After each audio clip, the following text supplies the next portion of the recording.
Ladies and gentlemen, I am proud to announce we've made it. I am now officially an influencer, according to marketing emails.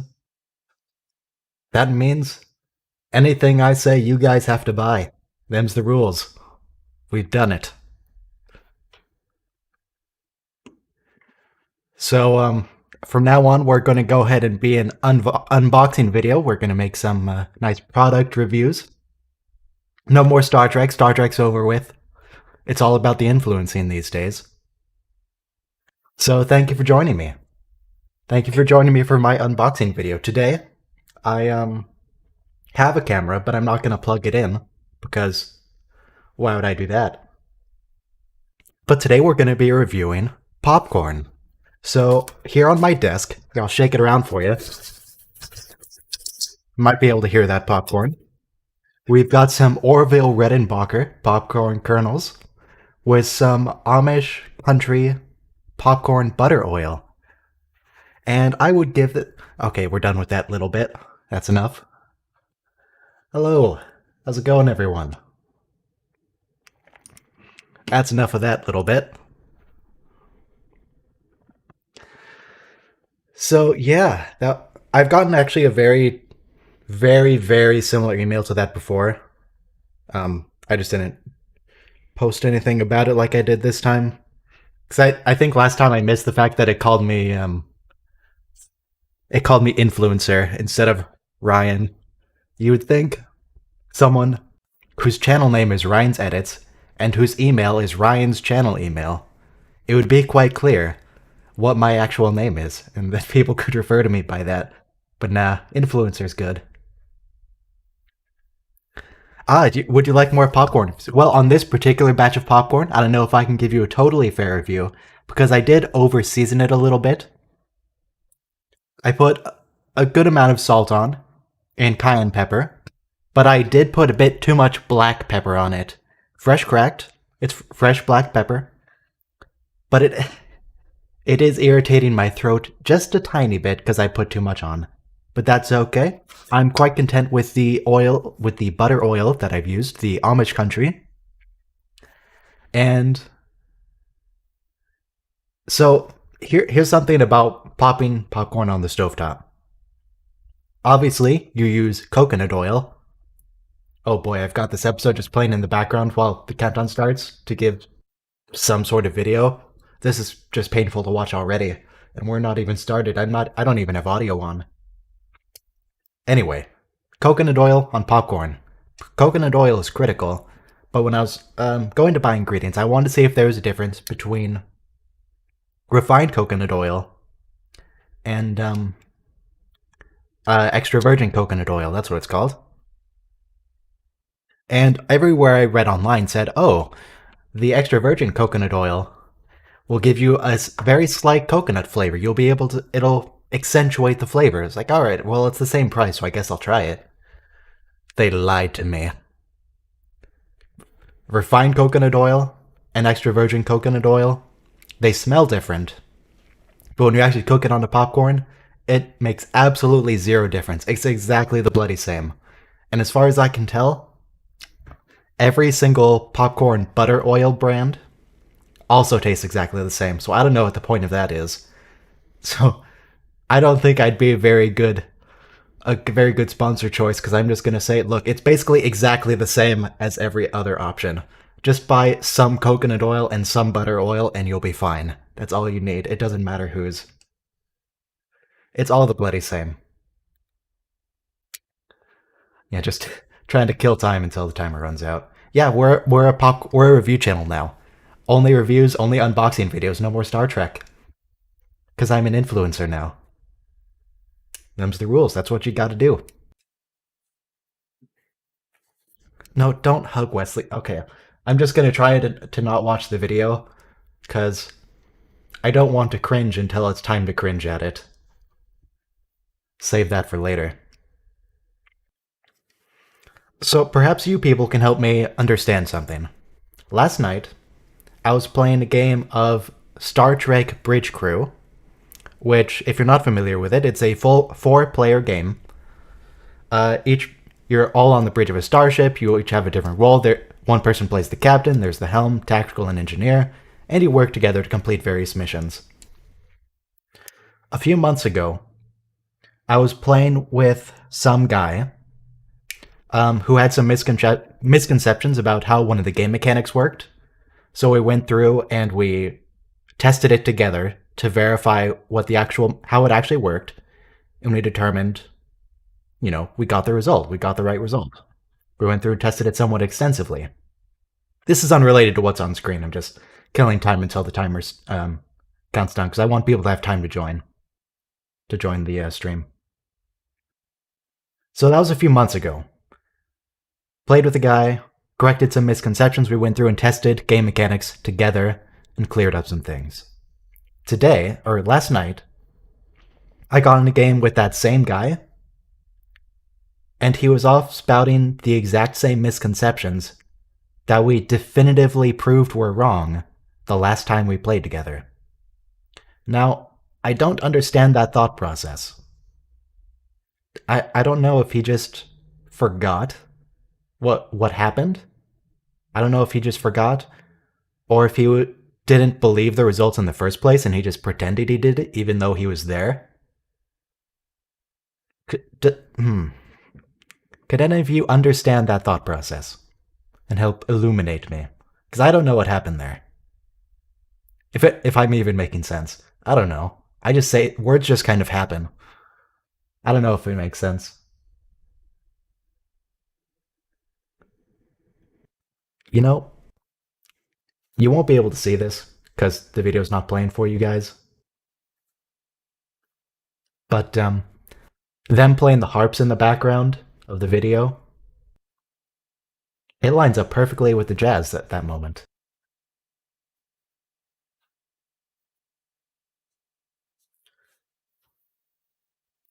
He just wants the mechanics to be what supports his argument, but we proved what the actual mechanics were the last time. We established it.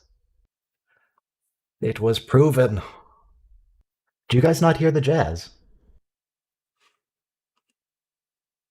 Oh no, the jazz is playing for me, but the audio routing got messed up from last time. Ah, no wonder. No wonder the viewer count is fluctuating. We don't hear the jazz. The jazz is critical. Let's see. Where is that? Groove music? No, it says it's routing to the right place. There we go. You should hear the jazz now. It's all about the jazz. I have to route the jazz to my microphone input because if I just have it going to the regular speakers, then I can't. It doesn't work because the audio from the TV show from Star Trek would go to the same place, and I can't play the audio. So it has to go to my mic input. It has to go there.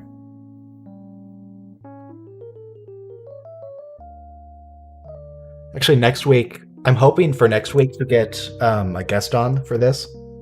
Not tomorrow, next week. I guess tomorrow's technically next week. You know what I'm talking about. And at that point, I'm going to have to, that's going to take a lot of rejigging of my audio settings to get that to work. Mr. Plinkett doesn't like jazz. That's just another reason I don't like Mr. Plinkett. I've never liked Mr. Plinkett. It's just not my thing. But if he doesn't like jazz, that reaffirms my decision. Before I just wasn't interested, but if he doesn't like jazz, that just means he's actually a terrible person. Them's the rules. I know he's just a character, but still. He's a terrible character if he doesn't like jazz. Anyway, we're coming up on start time. Let's get going in 3, 2, 1, play. We get a Wesley episode now. We all have Wesley episodes, yes?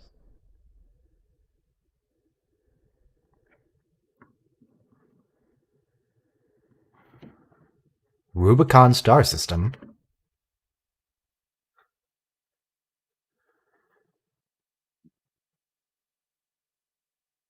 It's very Earth-like. Don't they... That seat that Wesley's in, the one on the side, Don't they get rid of those later? They get rid of the seats? I think I saw a video where it showed how the seats on the bridge just change all the time. They add seats, they remove seats, they change what they look like.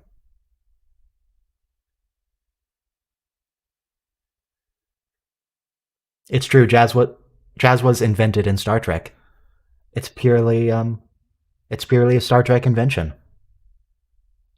Commander Riker here invented jazz, in fact. Then Cisco adapted it in the sequel, Deep Space Nine.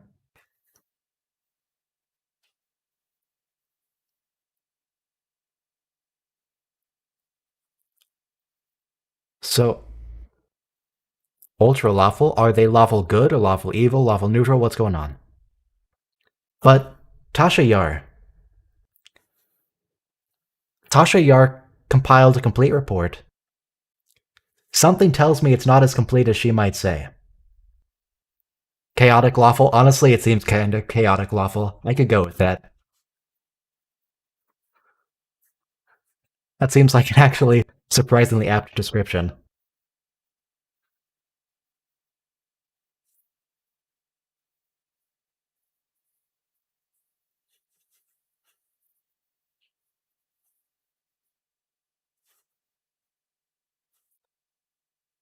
So I guess Ryza hasn't been invented as a concept yet by this episode? Because they're all acting like this is some really unique place, some special paradise, but it sounds exactly like Ryza. It's just Ryza 2. Or Ryza Alpha version.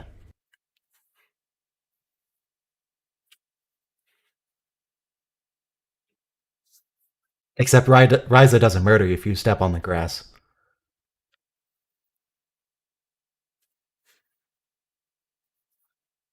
Oh no, there's lots of Jamaharan. There's so much Jamaharan on that planet. It's just called something else, and they wear different outfits. They wear a different hat, as Rapper might say.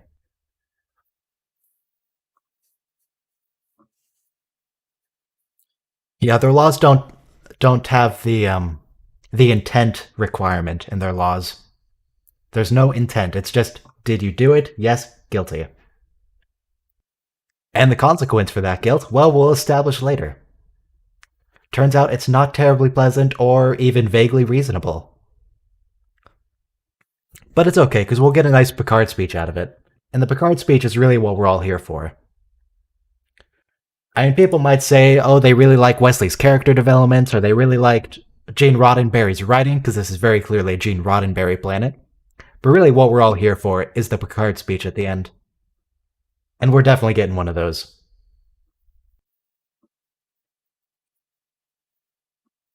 By the way, if you're not familiar with the two counters on screen, Data's an android or triangle ship, just don't worry. If we see the triangle ship, I'll point out which triangle ship I'm talking about. But anytime Data says, I am an android, or something to that effect, that counter will go up by 1. So far, he's only said it once, which I'm actually surprised by. I'd have expected at least 3 or 4 by now.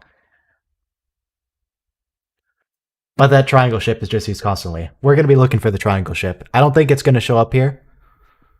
But, after this episode, remind me and I'll get a picture of it on screen. I guess I can get it now. The Edo. And they jog everywhere.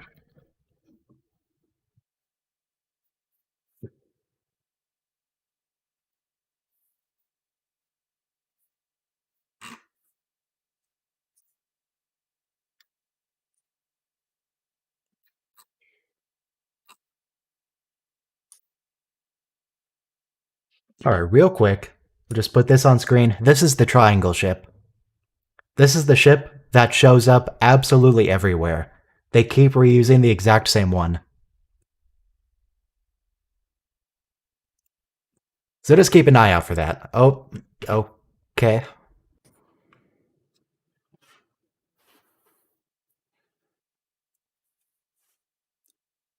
I like how they're clearly at just Starfleet Academy right now. Yeah, it's the Bajoran patrol ship, it's a Bajoran freighter, it's the Husnock ship. It's Klingon at one point. Oh, Troy, those nails look completely impractical. What are you doing with those? You're on duty, Troy. You're a bridge officer. What if you need to actually press the console? Your nails are going to click clacking all over the place on that touch screen. My goodness.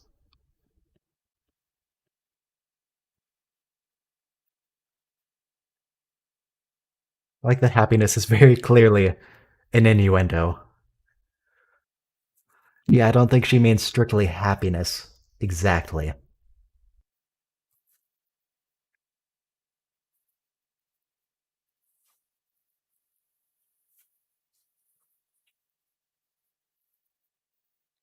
What did I say? Did I finish my sentence? I like that this planet is clearly just Starfleet Academy.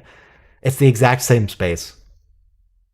It's the same garden with the same building in the background.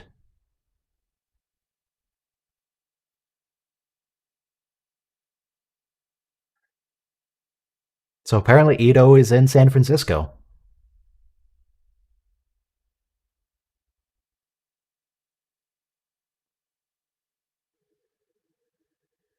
You know what she means, Riker. Come on.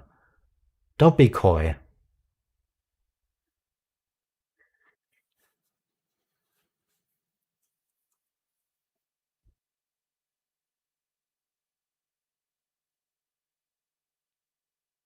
I'm curious to see if all of the interactions, shall we say, on this planet are strictly heterosexual or if they actually delve into, other things. I don't know how much I can talk about. I'm trying to be family friendly here, Gene.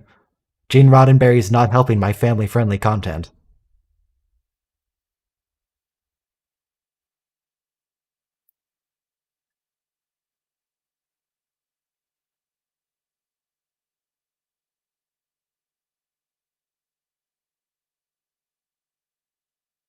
Y'all know what I mean, though, right? Let's see if they go into other kinds of relationships, or if this is still in the. Is it still the 80s? I think it's still the 80s. Let's see if they stay with that.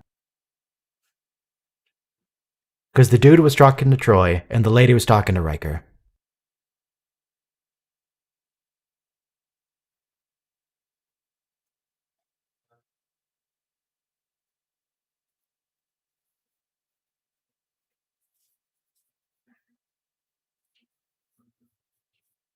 Has anyone here actually been to this facility? The actual one? The garden? The reclamation facility? It looks really nice.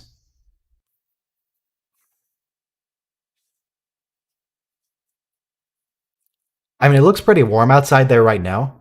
Do you think they'll do you think they'll put clothes on when it gets dark and cold? Or do they stay mostly naked, regardless of the temperature? Is this planet climate controlled like Ryza?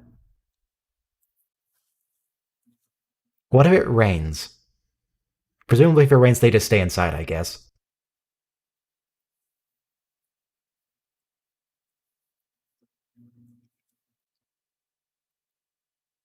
Gene, what are you doing? Come on, Gene.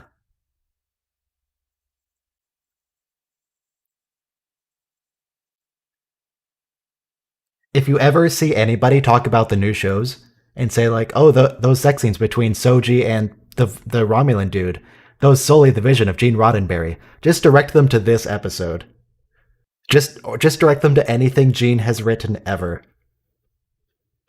Because oh boy,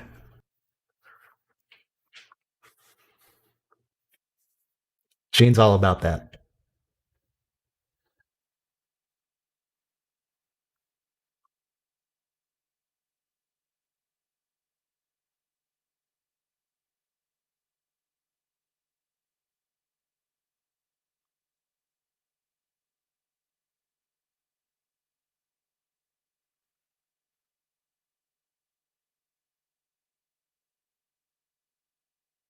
You're hailing an object. Well, I guess if they see it's cloaked, I guess that makes sense to assume it's actually manned or intelligent in some form. That's reasonable.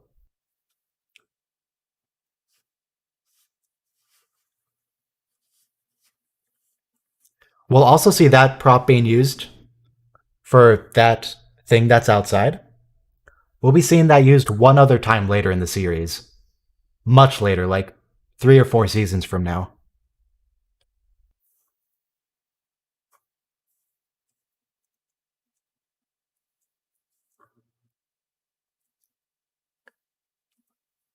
Wait, how is. Did Jordy go to a window to look at it? Because that's not actually a window, that's a screen. Jordy can't get a. Okay, I do actually really appreciate this detail. That Jordy's going to look out an actual window, because the view screen isn't a window. It wouldn't be able to transmit the same information that's hidden.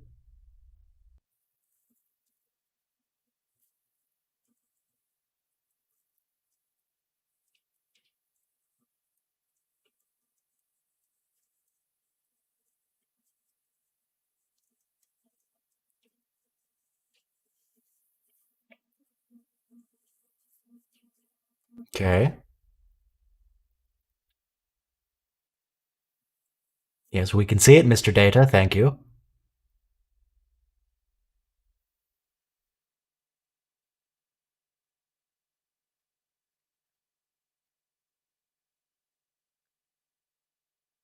Ooh, non corporeal energy life form. We could really use some more non corporeal life forms. Yeah, no, apparently the Enterprise's sensors, they're just not that great. Look, it's not a vessel of science, it's a vessel of war. They're armed to the teeth, they don't need very powerful sensors. Is that going to be a Luoxana bubble creature? Oh, please tell me it's a Luoxana bubble creature. No, it's not. I thought it was interesting that they held the ball perfectly still in the frame when the ship was shaking, though. They didn't apply the shake to the ball. Yeah, like right there.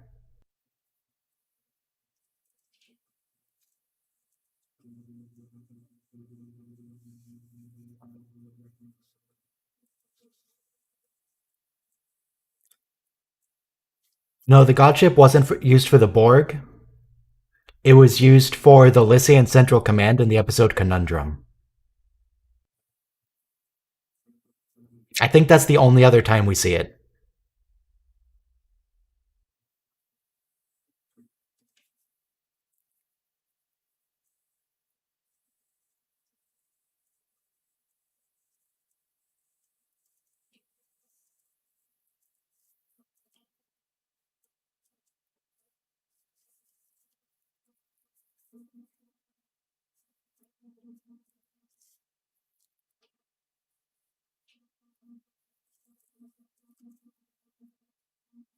I know I'm supposed to be commenting on all this, but I don't think I can talk over Captain Picard. With his lovely British accent, we can't talk over him. Yeah, it's true, God is Elysian.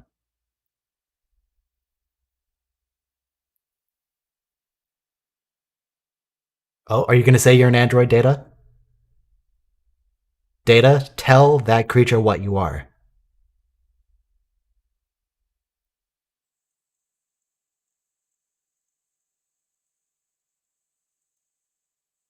No, he didn't say it. It doesn't count as Data as an android.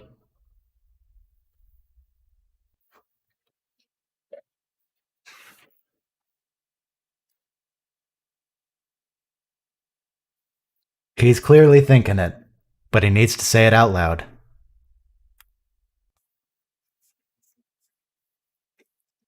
Oh, hey, it's the Academy again.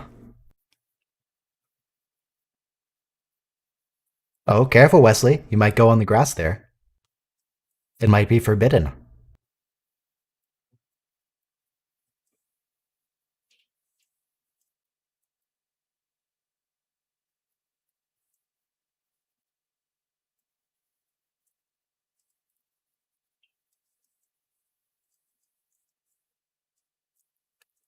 Could you be more specific?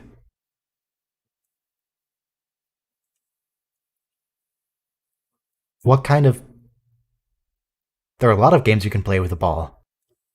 Does she have one in mind?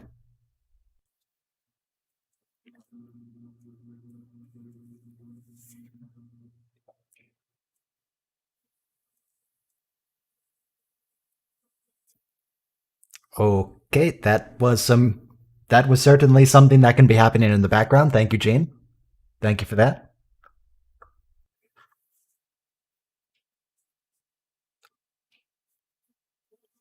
Playing marbles? Wait, they're shaking the marbles behind their backs and then I don't know. Maybe they're dice. I still don't know what they'd be doing with the dice. I doubt they're playing liar's dice over there. Something's going on.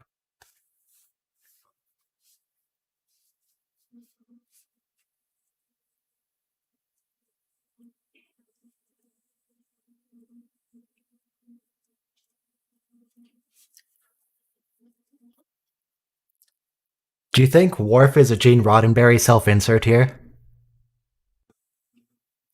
Do you think Gene is trying to say something about himself?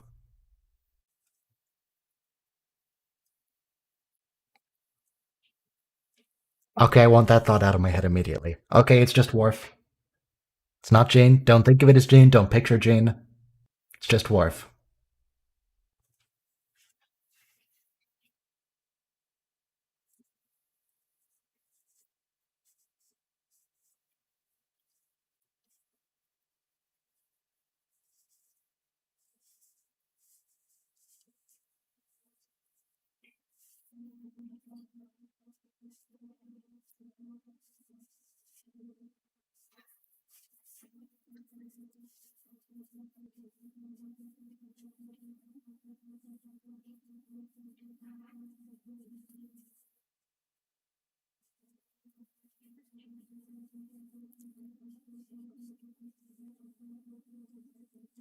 Go on. Not anymore, they don't.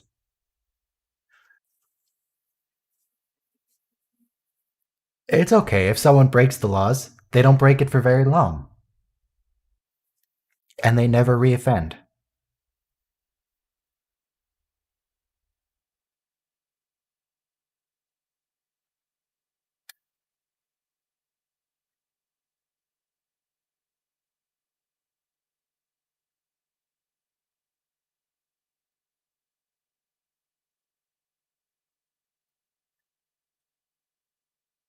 It. Okay.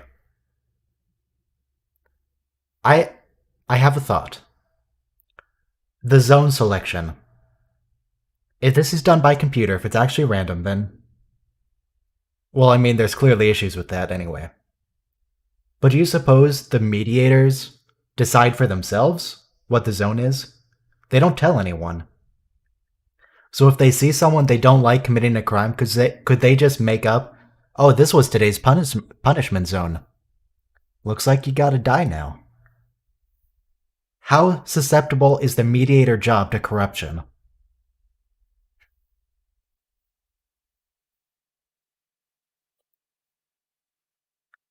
Do they have some sort of accounting system for which zone is going to be when? Yeah, can you bribe a mediator? Presumably, you can bribe a mediator as long as you're not in a punishment zone at the time. Presumably, that's fine.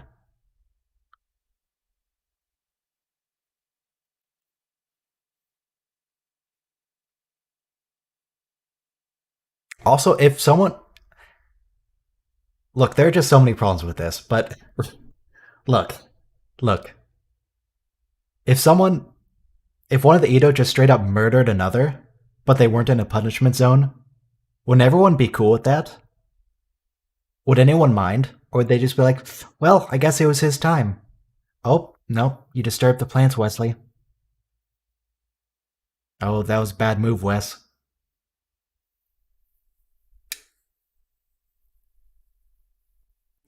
Is that a fence? That looks more like a bench. What kind of fence is that?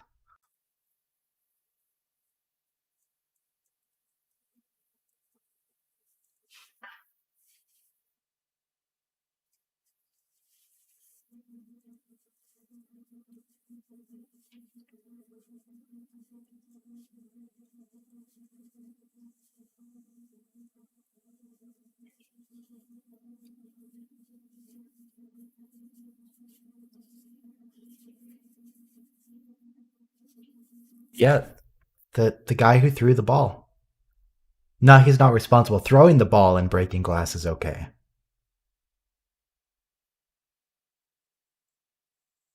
Well, not for a few more seasons, you don't lie. That'll come up later, Wes.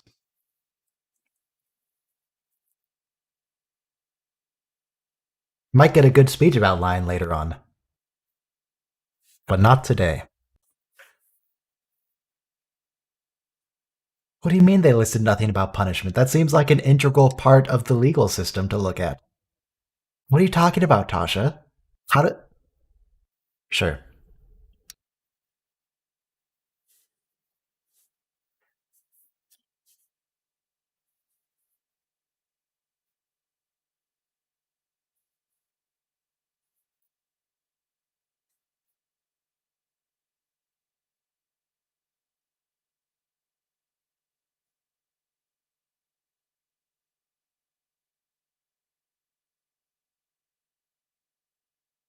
Are they in a punishment zone right now? Does the punish. Has it moved? Are they allowed to do this?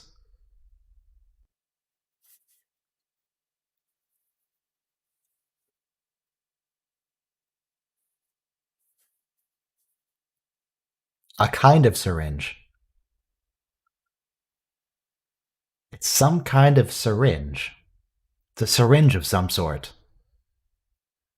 It's some form of death application device.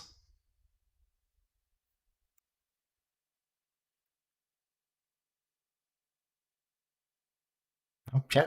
They moved the zone. Therefore, if the zone moves as soon as someone commits a crime in it, then can people just assume it's safe to commit crimes in a zone where someone was punished? Could they just straight up murder the mediators? Is it legal to murder the mediators when they come to punish someone because the zone is moved?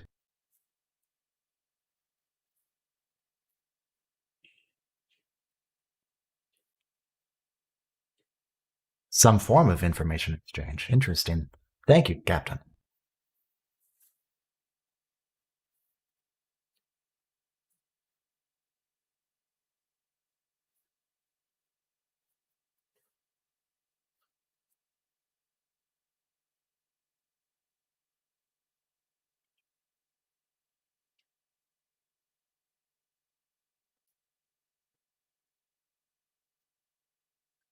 Why would he not specify, do you think? He has no reason to expect that the doctor's on the bridge. She's not a bridge officer.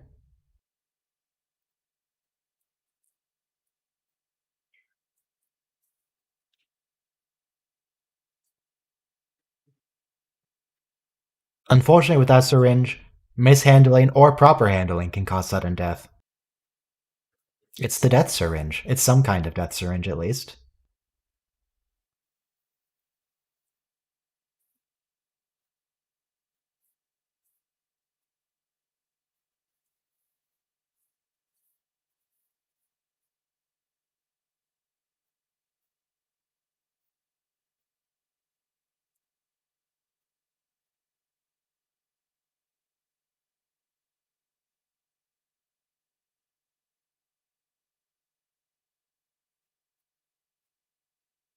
I guess Geordi is in charge. He certainly will take command later. In the Arsenal of Freedom, Geordi will take command of the ship when Data, Picard, and Riker are off. So I assume right now Geordi is in fact in command.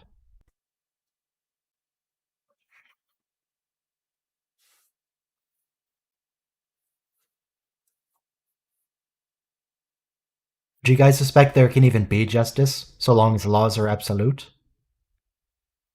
I hear life itself might be an exercise in exceptions.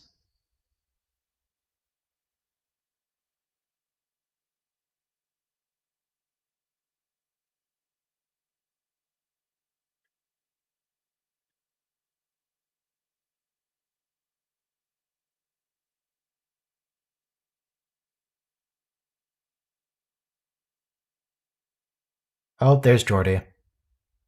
Okay, Geordi perhaps is not in charge of the ship then. There he is.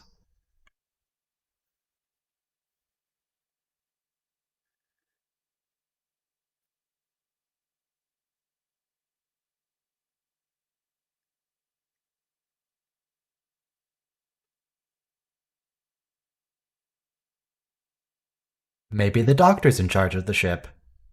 So he has a high rank, and she's on the bridge right now. And she takes command later on in the series. It could be the doctor, for all we know.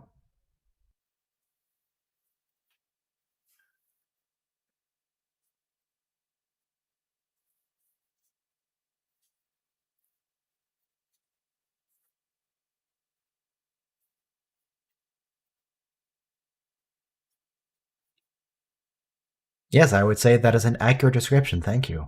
Thank you, Mr. Ito.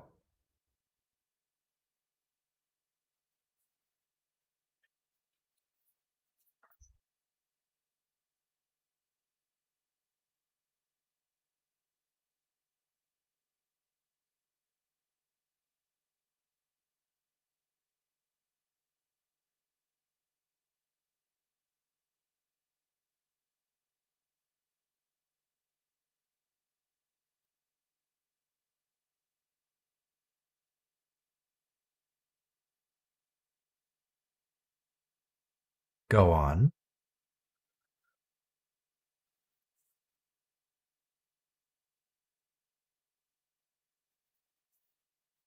They have found God. Yes, the Lycian Central Command, God.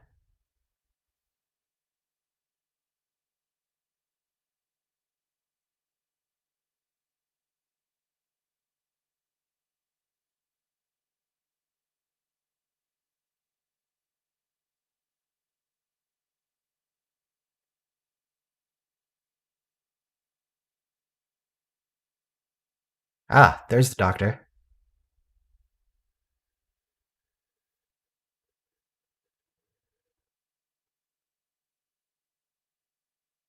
It's an interesting question. Can he talk? Does he have any reason to suspect Data would not be able to talk? He was unconscious for a time.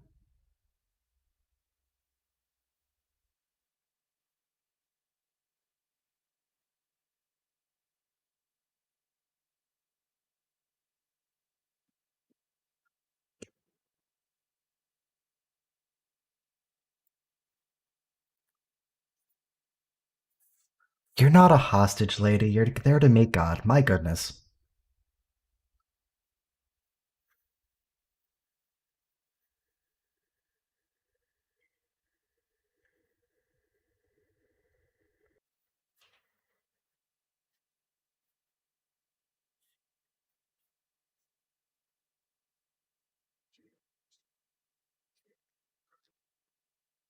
Yeah, maybe they have holodecks where they go about seeing their barbarous origins.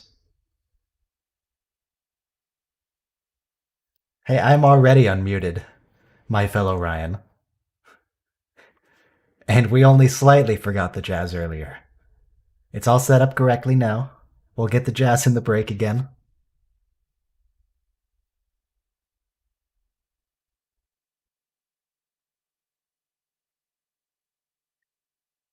Could they, though? I feel like God might object to that.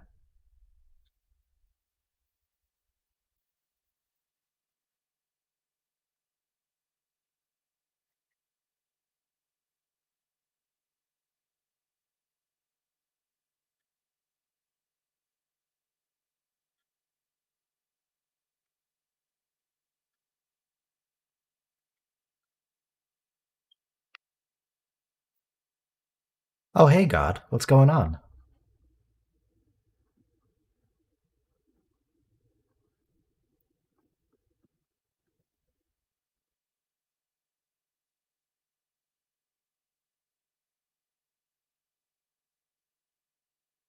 We've already established this.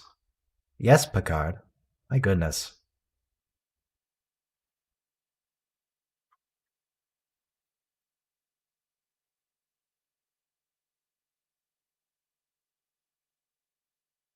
What actually is that, though? I mean, clearly they think it's a deity of some kind, but it has lights on it. It has windows. Is it actually a ship? Is it like proto prophets, where they're not entirely non corporeal yet? They still have a vessel.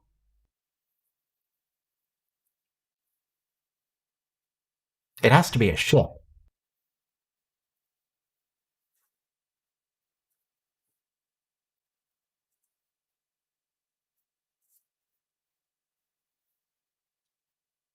Yeah, maybe it straight up is the Lysians.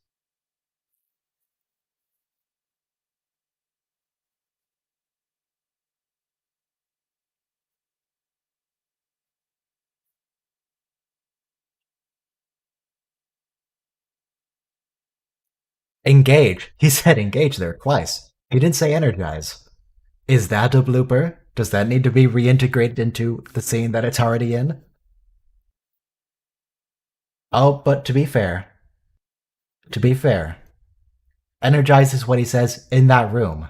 He doesn't say energize just whenever. He says energize in the transporter room.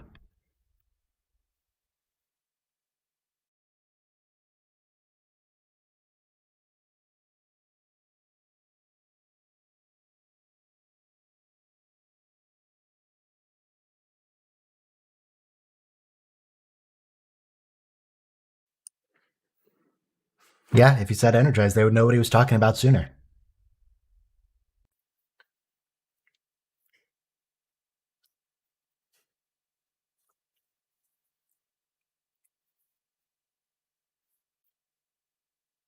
No, we did not see what it was about to do. It was just vaguely, menacingly coming toward you. We have no idea what it was about to do. It just talks loud.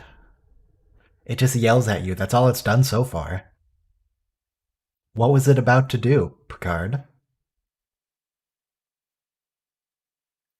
Also, who the heck is that? That's not Nurse Ogawa. When do we get Nurse Ogawa?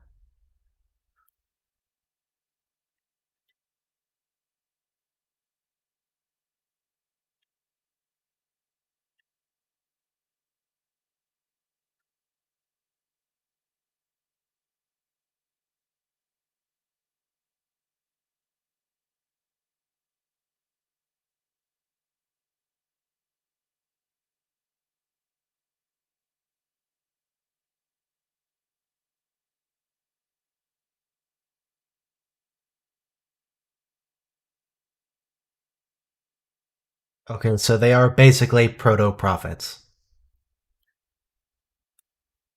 They're discount prophets, you could say.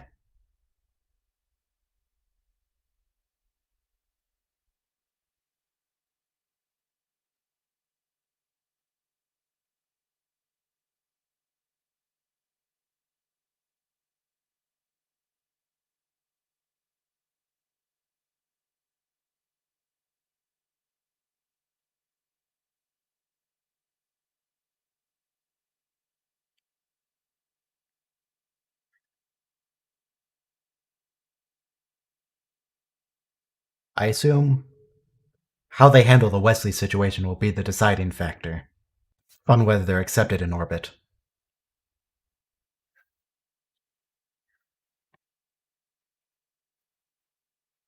Well, they're not judging.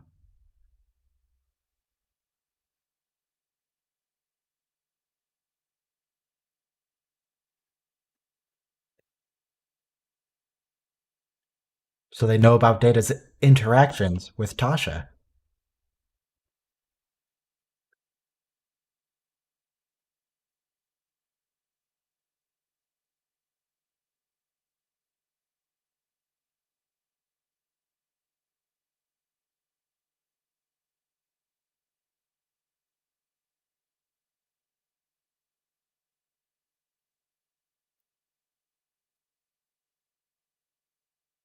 I mean, relax, Doctor. You lose one child, and you get to interact with the entire planet. You make a whole planet worth of new friends. All you have to do is sacrifice one child.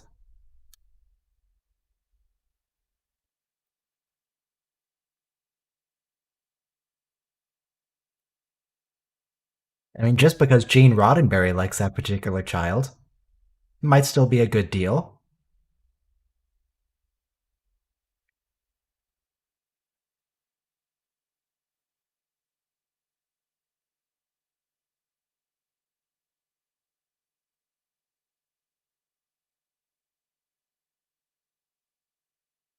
It's just one child, though.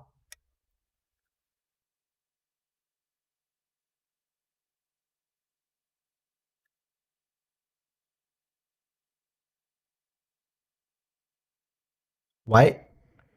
Those glasses in the background, why do they have liquid in them? Why are they partially filled? Was Picard drinking in here?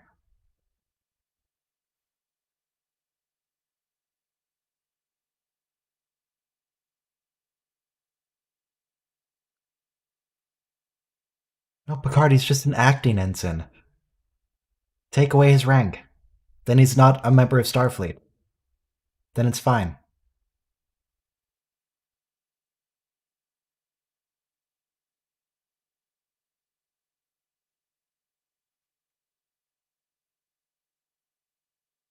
Picard, to be fair, Picard is in a very stressful situation. Maybe he's just trying to cope.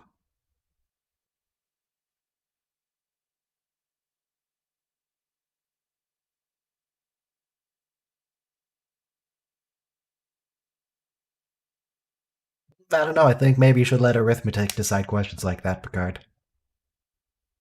Arithmetic seems pretty good in this situation. Is it? Is yeah, he never got another com badge. Nobody can call him. I'm just going to assume he has a com badge. He just didn't put it on when he started drinking there. He didn't want to be contacted.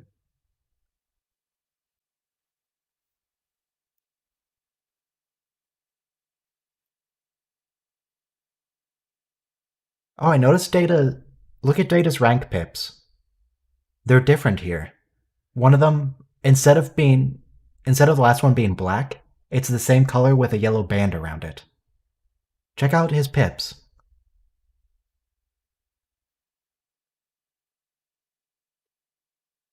Oh no, it is black. It was just reflecting, but it has a yellow band. It's the trick of the light, I suppose.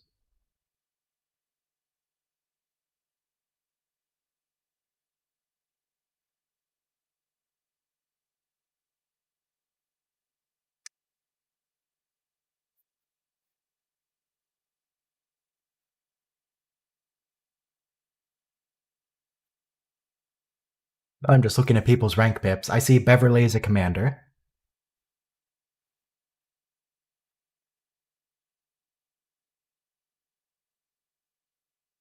We all know what Captain Picard is.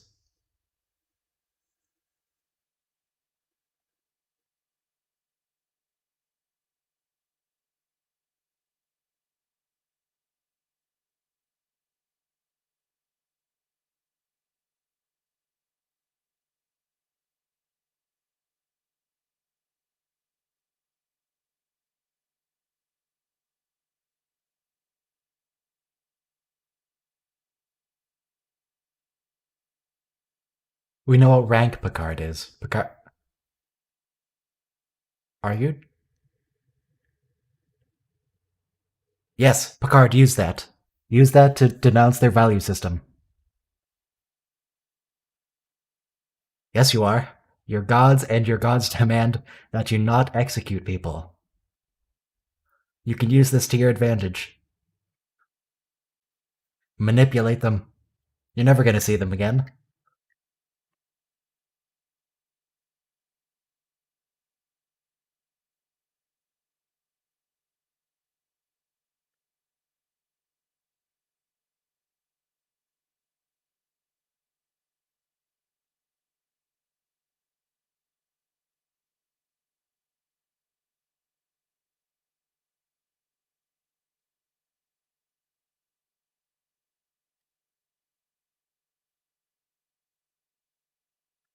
Oh yeah, they totally explain why they visit the pre-warp civilization. They visit the pre-warp civilization because this is a Gene Roddenberry episode and it's a sex planet. And that's all that matters.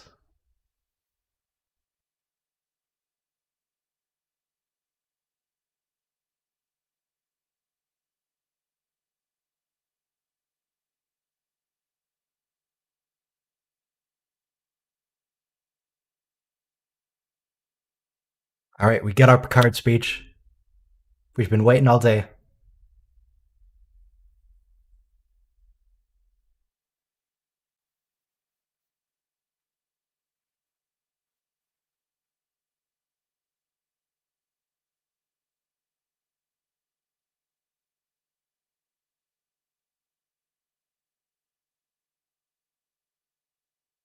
It does, Wesley. How do you feel about that arithmetic? Wesley likes arithmetic.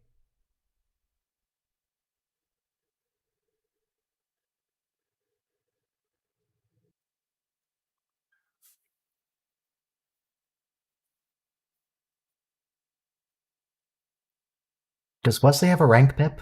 He's an acting ensign. I didn't see a rank pip there. No, he doesn't. I guess he's not on duty.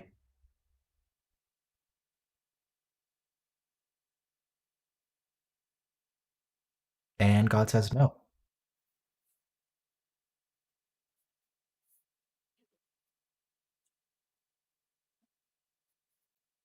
And when are we going to get the rainbow sweater again?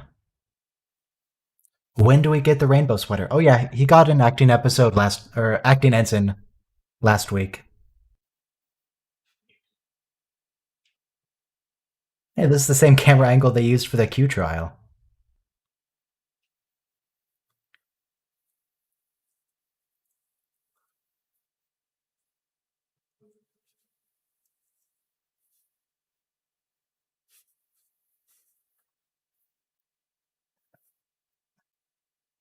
But yeah.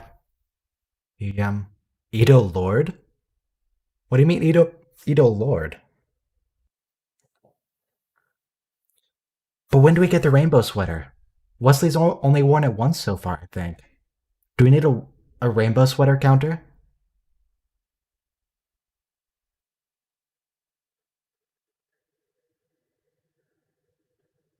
He keeps wearing coral or brown.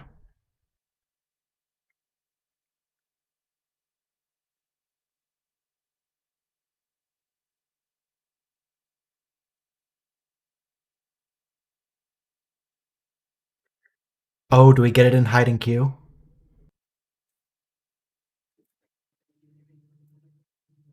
That didn't look like a signal.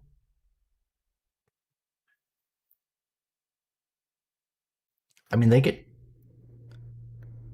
That vessel can talk to you. They established this.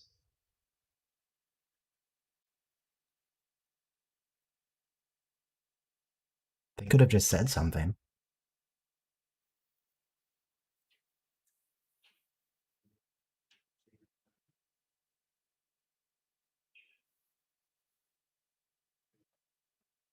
They don't. The Edo don't seem to have any ships of any kind. It doesn't look like they have any. They certainly have never been in orbit, otherwise they would know that if they had ships in orbit, they would be hanging out with God. So I figure they can't really be warp capable at that because of that. At any rate, the next episode is going to be the battle with the Ferengi, and we'll get this referenced once later too. This episode will come up again, so we have to pay attention to the what's it called? The continuity here, so we can reference it earlier when this episode comes up again.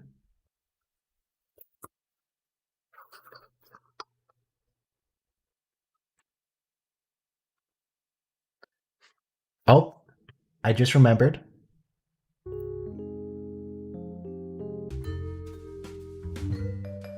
Marvelous. We did it.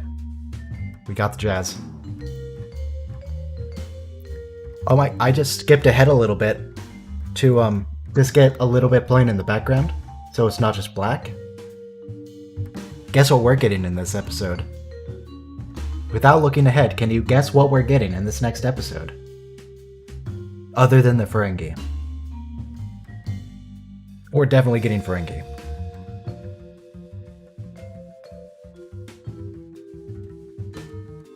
Oh yeah, we're getting the rainbow sweater. That means we might be getting the rainbow sweater twice in a row. Rainbow sweater's happening. I don't think we're going to be getting the triangle ship in TNG until Season 3. That's going to be more of a DS9 thing until then.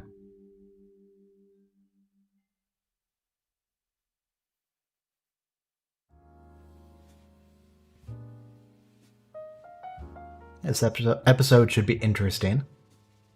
We get the USS Stargazer, and nobody knowing what a headache is. Headaches aren't a thing in the future, as we'll see. Yeah, best time to wear rainbow sweaters all the time. One with a collar, a turtleneck. That's the time. We all know about those striped sweaters. We'll be going in 2.5 minutes.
Wesley's gonna turn into a male model in the next episode.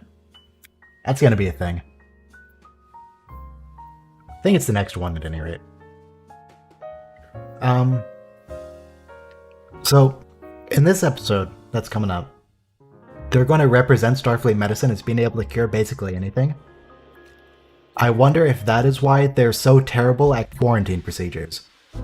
Because in the second episode of the series, or third depending on how you count, The Naked Now, there's a complete failure of quarantine.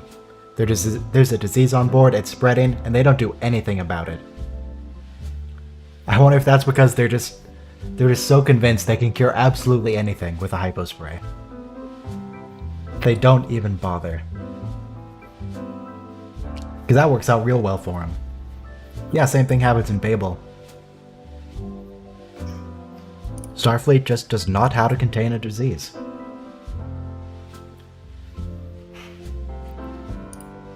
But once again, we're coming up on time. I don't think we'll be getting a transporter ship, or a triangle ship rather. But we may in fact be getting Data's an android, I can hope. It is a man's right to dream. 5, 4, 3, 2, 1, go.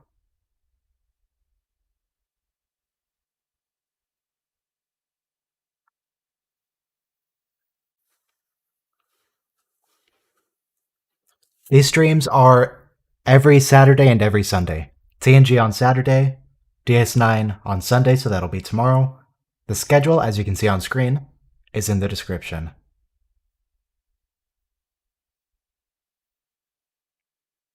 Yeah, the timer does that sometimes. There's nothing I can really do about it. Unless I just got a different timer program, or made my own. But that takes effort, and who puts effort into these? Yeah, the first TNG triangle ship should be Season 3. Triangle ship is largely going to be DS9 for the next while. Whoa, whoa, whoa. Picard just swore. He's not allowed to swear. This is Star Trek The Next Generation. There's no swearing in Star Trek The Next Generation. Alex Kurtzman is behind this, I know it.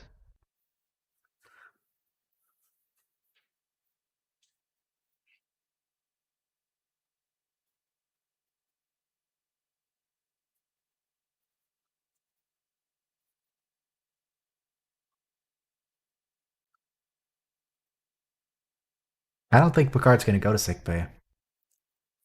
Is he going to go? I mean, he never does. It's going to be a running theme. Picard just refuses to go to sickbay.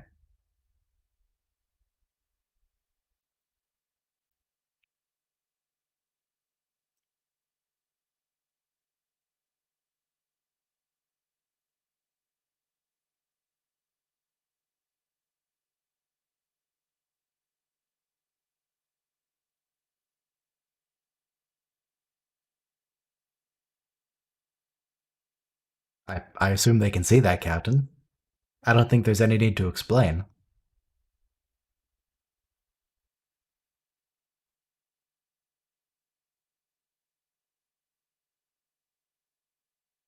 He looks familiar. Oh, he also has that same tattoo. I wonder if that's just a general. If all Ferengi at this point in the show have that tattoo, or if it's like some kind of rankings insignia. Is that the symbol for Daemon?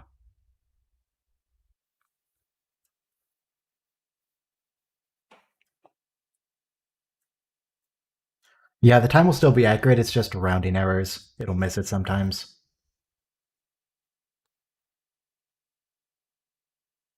Because it has to. The way that timer works is it's writing to a text file, and then OBS is reading from the text file. And sometimes there's a little bit of a delay in that.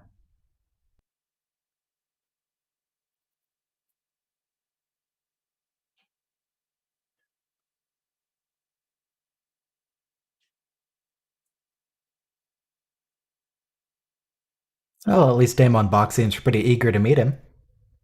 Seems very happy to be there.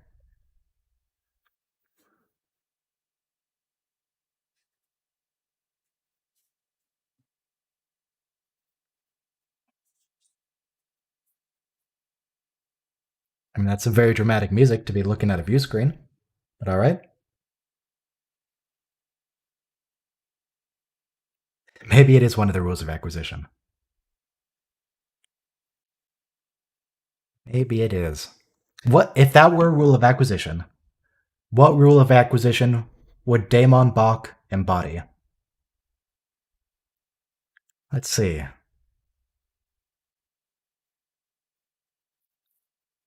I mean, Daemon Bach isn't really a great Ferengi. Not as in that he's not a great character, just, he's not as profit driven. He doesn't have the lobes for business. Interesting. I'm gonna look up the rules of acquisition real quick, see if I can find one that fits Daemon Bach. Rules of acquisition. Alright, well that's just the intro going. So let's have a look at the rules here. Let's see. Keep your ears open, no. It's definitely not one. Once you have their money, you never give it back. A Ferengi without profit is no Ferengi at all. That rule of acquisition 18, I think, embodies Daemon Bach pretty well. That's gonna be a good one. War is good for business, maybe? Ah, here it is. This is the one. Rule of acquisition number 48. The bigger the smile, the sharper the knife. That is the Daemon Bach one. Daemon Bach was smiling real big there.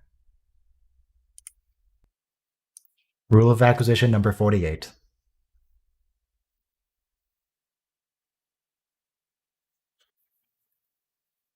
Oh hey, he actually went to sickbay. He never goes to sickbay. Not unless it's someone else dying in there.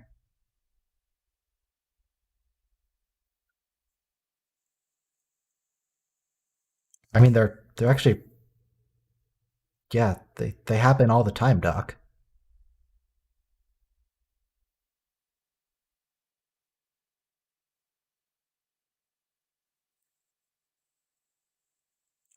Then why are you being so arrogant about your medical knowledge, Doctor? If you don't know what's even happening here, it's a headache. It's not that complicated.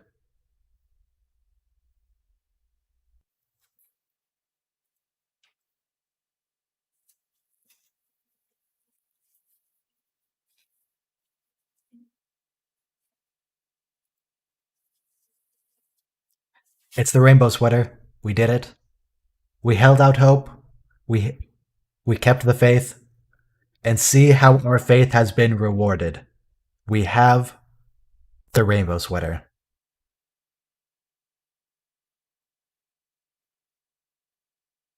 What do you mean, says who? Says Wesley.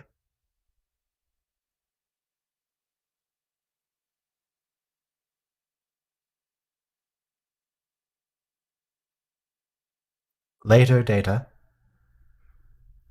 Whoa. Picard. Data used a contraction there. He said we'll talk about this later. Not we will.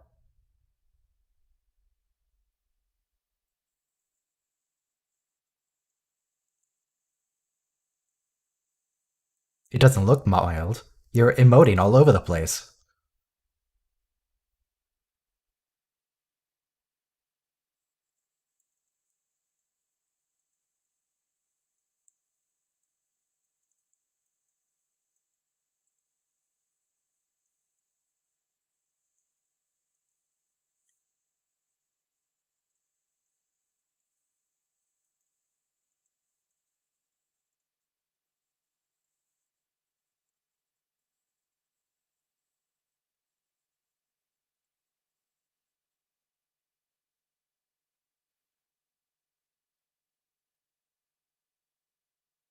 Okay.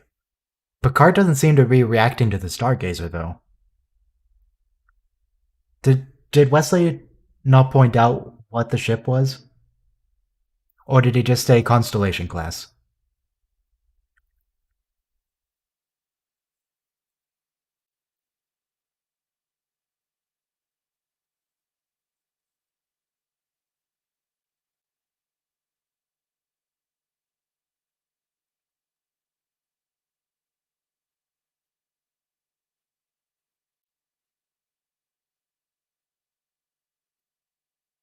I, wait, what do you mean by that? You know, I'm gonna leave that alone.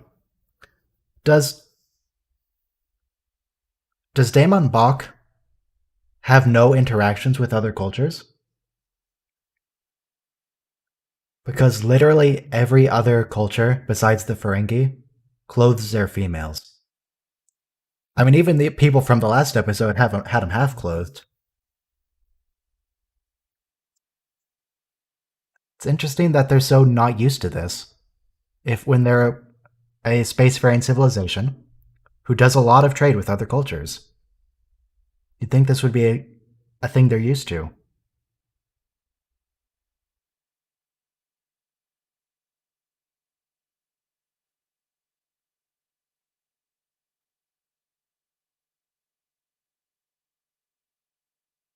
Oh, that crewman in the background to the right, the guy with the short black hair, that guy's gonna have a fun time on this show. Not in this episode, but this season. He'll he's gonna have a fun time.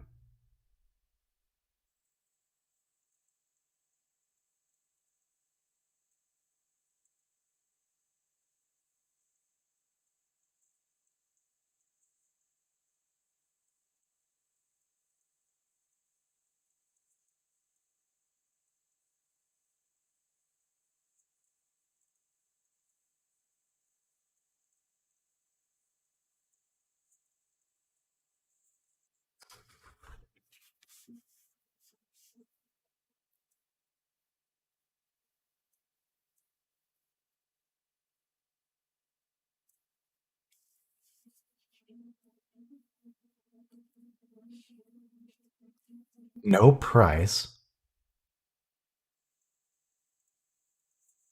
This man really does not have the lobes for business.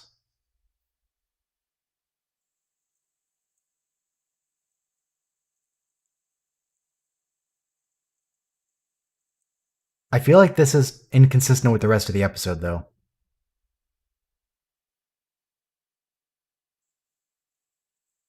Because don't we establish later that Picard only gets the headaches when Damon Bach is interacting with that device? But Damon Bach is here now. He's not interacting with it. I guess. I guess we have to conclude that as far as it goes with Damon Bach, it wasn't him. It never was. Maybe it was his assistant.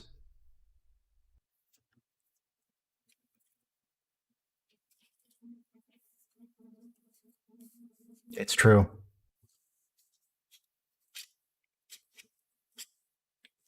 I mean, if it was drifting, presumably it didn't really go anywhere. Things don't drift very fast, and space is really big. It's probably in about the same place you left it, Captain.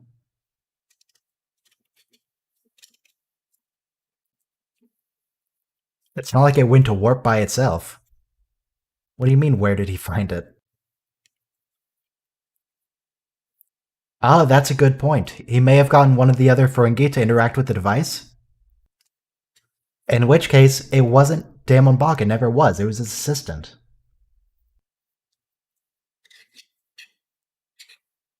How did they forget where the Stargazer was? It wasn't cloaked.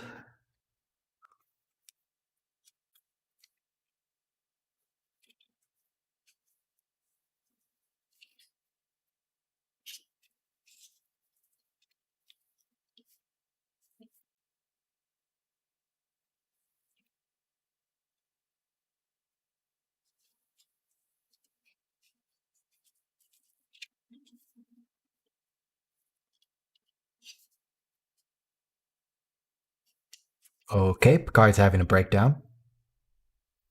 Maybe Commander Riker should be in charge. Because something's clearly up with the captain. Maybe, yeah, maybe have the commander do it.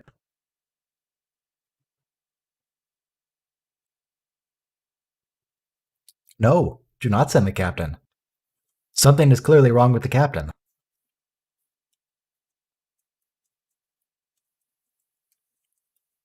I guess he's okay now.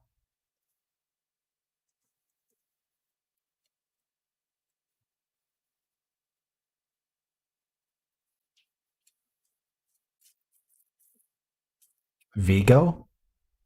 Oh, okay.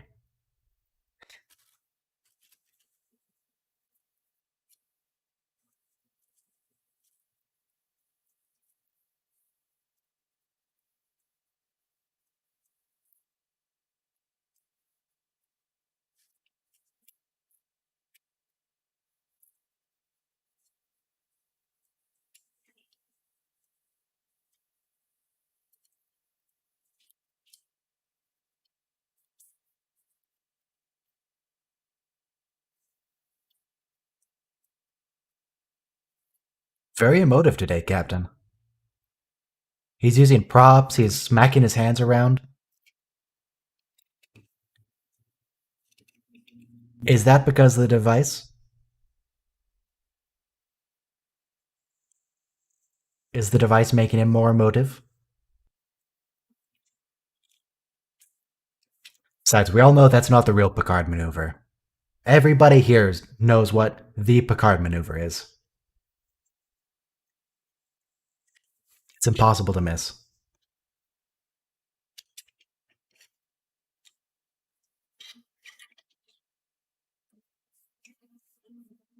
Your people, your new empire, Riker, those are Picard's people.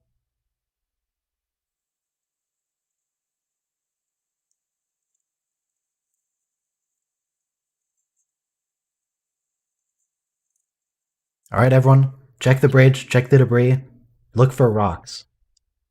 Are there any rocks strewn about the bridge? If there are no rocks, we know the ship wasn't actually damaged, that it's all a ruse. If there are rocks, it's legit. If there aren't, it's a trap.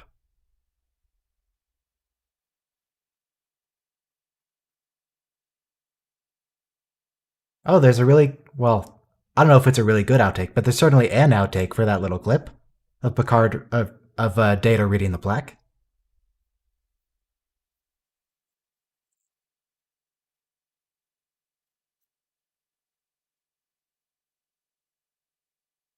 I mean, the plaque is there, but I still don't see any rocks. There's no rocks on the bridge. Why is it labeled in big bold letters tactical? Were people going to forget?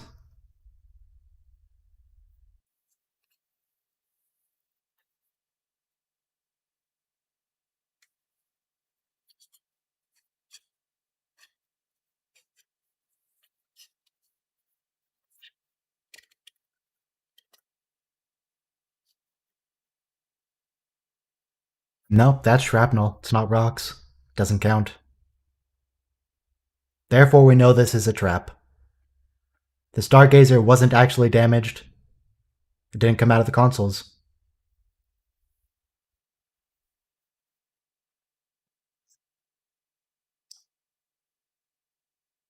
We were forced to abandon our starship.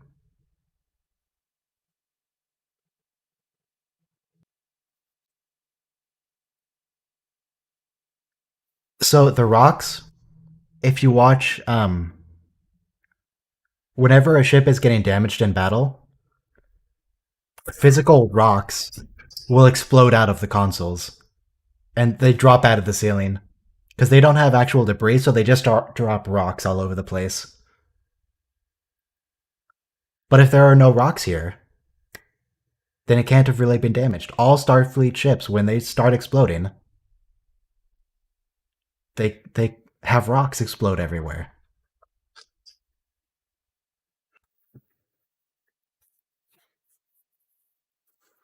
Oh, do we not see rocks until yesterday's Enterprise? But that's so long from now.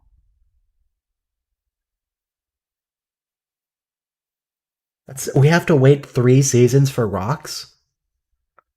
What's even the point of watching all this then?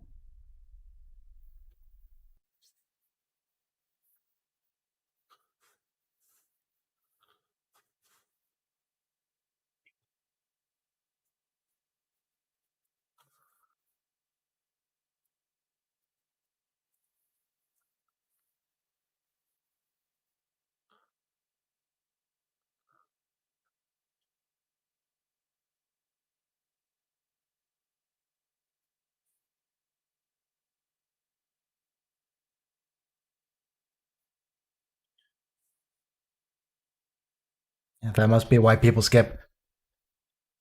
Picard, you clearly need to be in sickbay. What are you doing on the bridge, man?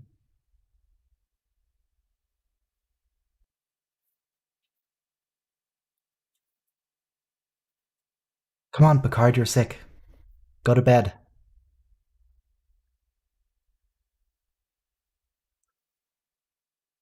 Oh yeah, that the red orb was clearly visible in that trunk. And he left it open. So whoever came to collect Picard's things and bring them back to the Enterprise, they clearly saw it. It's not subtle. No, not Zindi. Zendi with an E. The Zendi.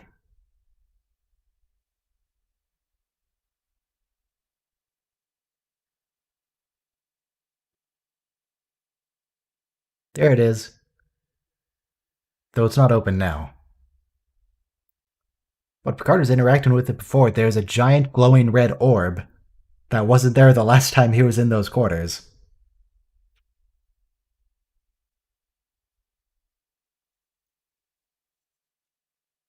Picard must have seen it at least, because he was looking through that chest.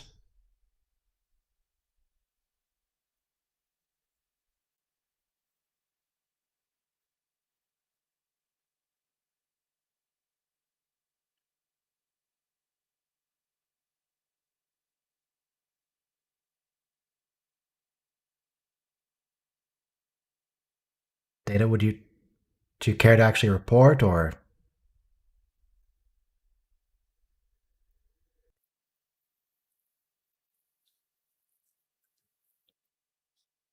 Yeah, the the Federation doesn't have good pillows. Their pillows are triangular for some reason.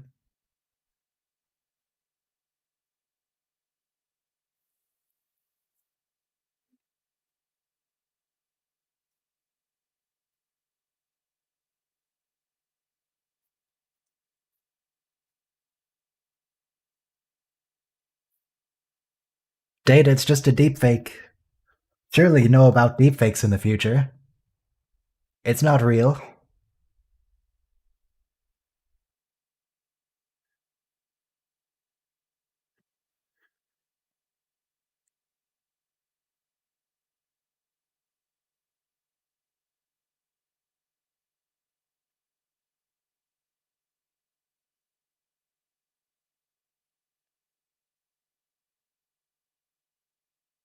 Yeah. Not only can Data perfectly replicate Picard's voice, Wesley is perfectly able to replicate Picard's voice. He did that a few episodes ago. He did that in The Naked Now. It wasn't even that hard.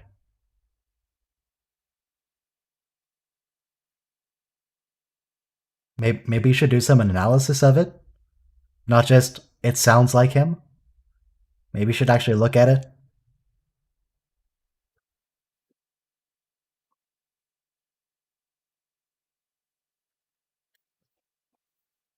Well, okay, I accidentally hit some button. I'll resync myself. I don't know where we are anymore. Oh, but I saw. I don't think you've seen it yet, but Picard just swore again. He's not allowed to do that in my Star Trek. Alex Kurtzman had a hand in this. I know it.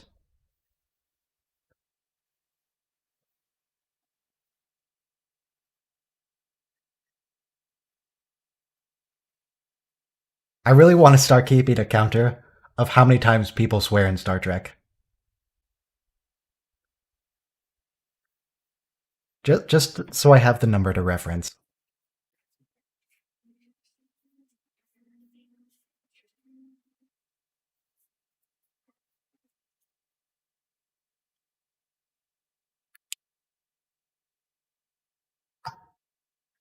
Starship Ferengi?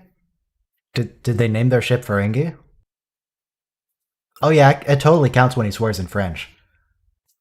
100%. No, what are you talking about? It only counts as a swear if it's in a language I speak.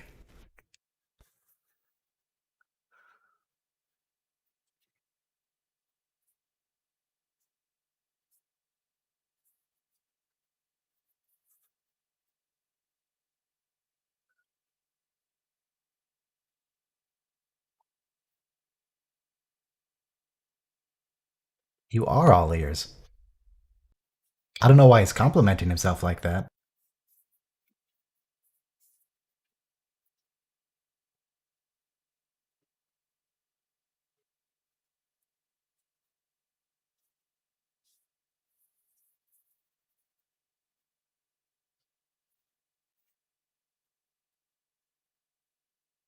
At least Riker's in command now. Because it was, whoa, Picard. Come on, man. I know you're under a lot of stress here, but family friendly content. My goodness, Picard. 3 times in one episode. He's not allowed to do that in my TNG. Anyway, moving on from that. Moving on from that. I imagine the Ferengi know the human expression, I'm all ears, because whenever he interacts with humans, they make reference to it. Because it's so applicable. Because, I mean, just look at them. They're all ears.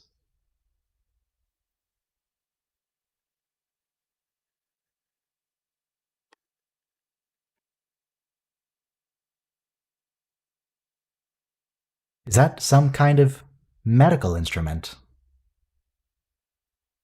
Yeah, we had the same thought there, Josh. We know what's going on with those Ferengi. Oh, yeah, Kronos will be a Federation planet into season 2, in fact. Klingons are going to be part of the Federation for another year and a half ish. Then they just, it will never have happened. Don't worry about it. Continuity in season 1 and 2, don't worry about it. It's it's not a thing.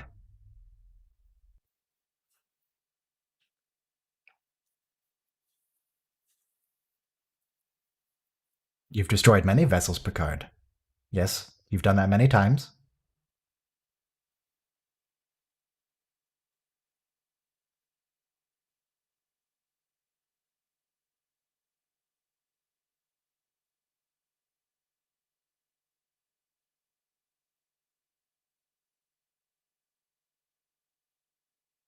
Yeah, that's a good point. It will only target Picard because he's bald, and all the hair would normally insulate people's heads from the effects of the device. But because Picard doesn't have any hair, it's just going right in. It's going right in.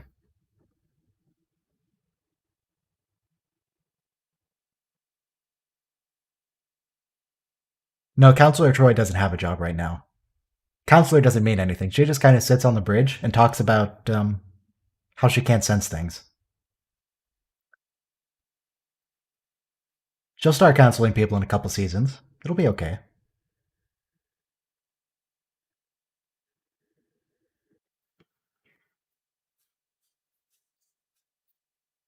You just wait. Crusher, you can't just inject people without telling them what you're doing. You can't just do that. Just straight up injected a man. What if he has work to do? You just knocked out the captain. You can't do that, Crusher. Very lax medical rules on board a starship.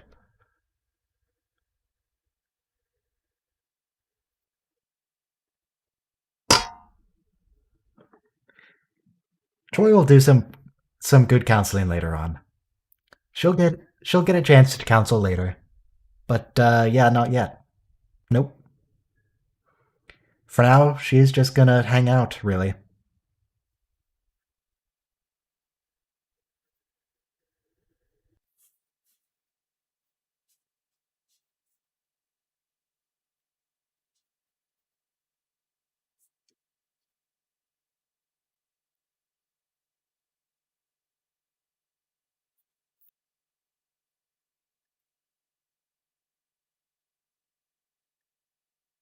I assume Picard doesn't usually sleep with his comm badge on, but he did just get roofied by the doctor, so he didn't really have a chance to take it off.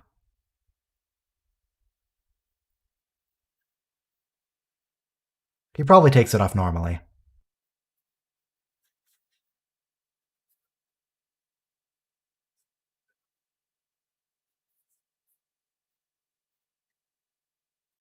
Troy absolutely can sense people through Zoom calls. It happens all the time. It doesn't matter how many light years someone is away. If they're on the phone, she knows what's going on. Well, like half the time.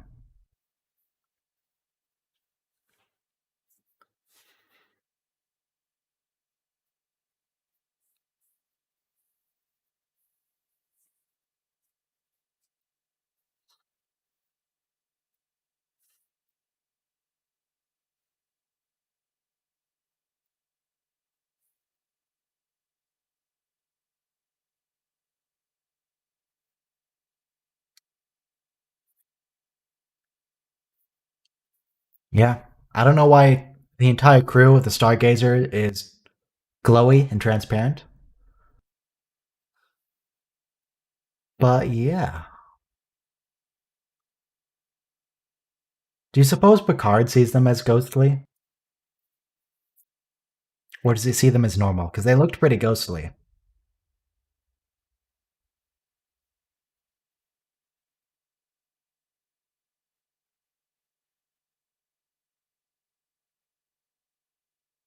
These are the old uniforms.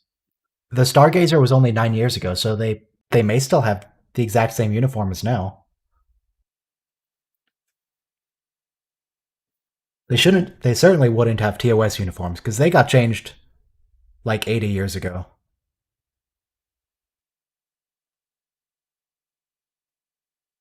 Oh no, Picard. That Picard smile makes me deeply uncomfortable. Picard, please keep a stoic expression at all times. A stoic expression.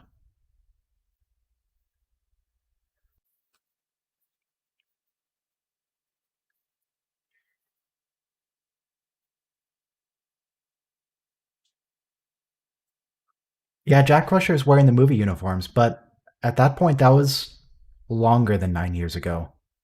That was like 16. So there's still a good amount of time they could have switched to TNG uniforms between then and the Stargazer.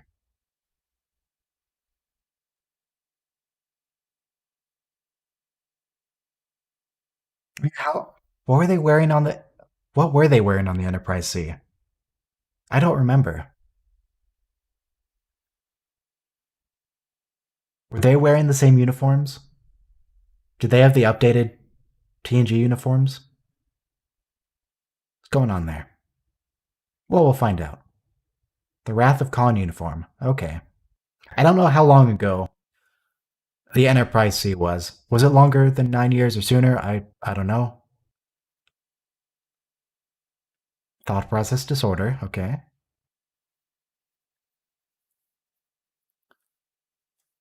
Are you sensing any unusual radiation signatures?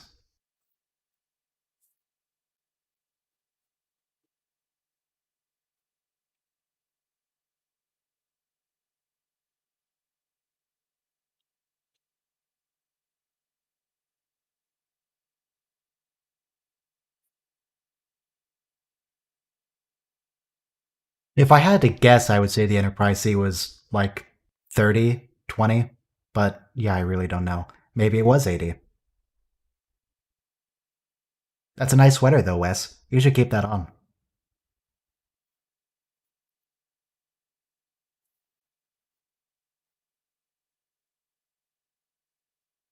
It was 20 years? Okay. 20 or 30.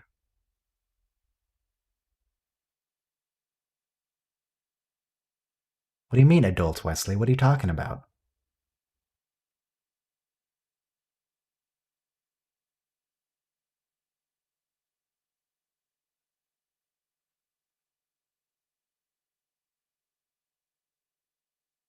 That's a good point.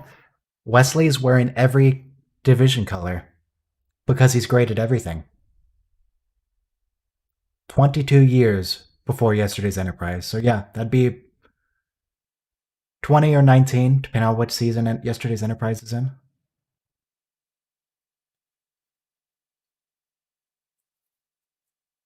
Why is he in? I mean, we know why he's in Transporter M3.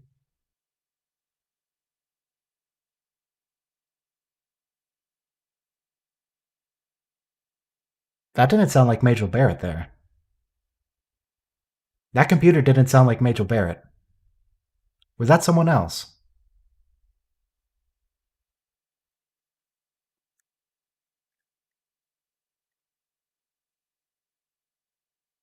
Oh, the helm is very clearly labeled in big bold colors as well. That's good, in case you forget where the helm is.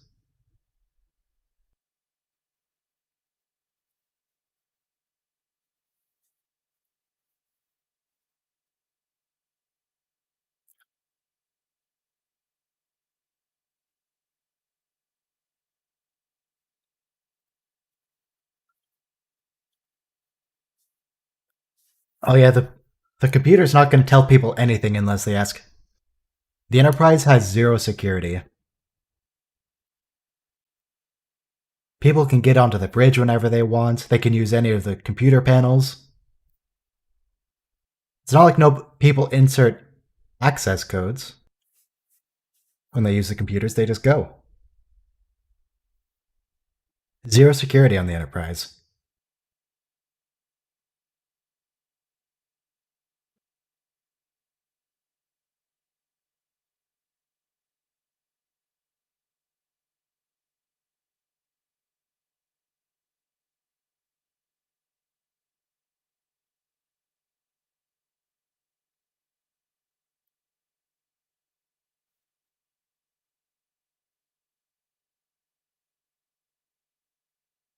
What's the problem, Damon Bach? I mean, yeah, he murdered your son, but why don't you just enter another standard marriage contract? Get another son. As we established later, pregnancy is just a rental. Just go rent another woman to have another child. What's the issue?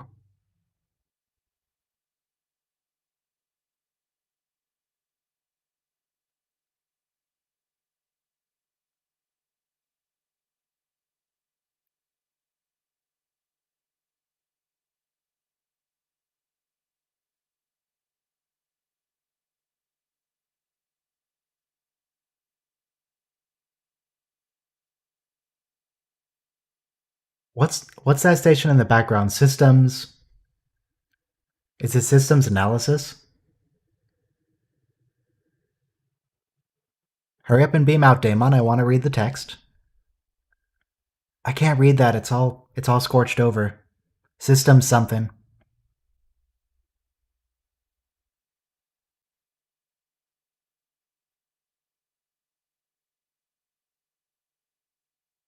I can't imagine the Stargazer can go all that fast, though.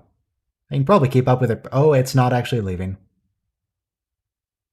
It's not leaving. It's turning around.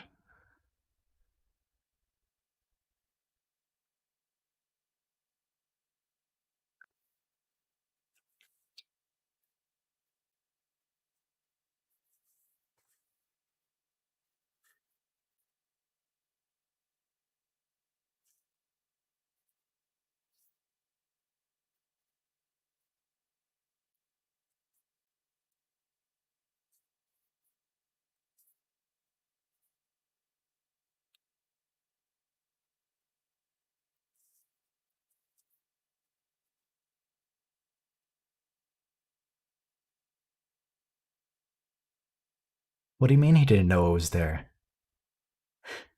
Picard definitely knew it was there. Oh, was there a scant? Did we miss a scant? I mean, there's a lady in it. So there is one there.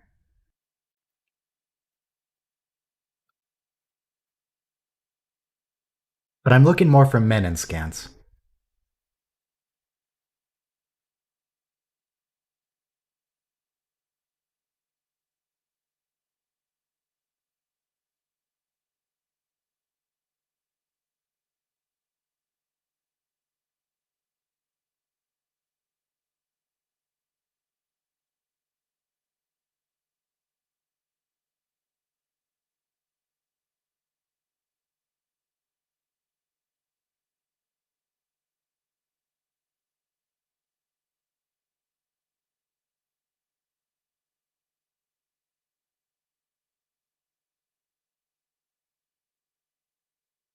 But what if it's profitable to question your daemon?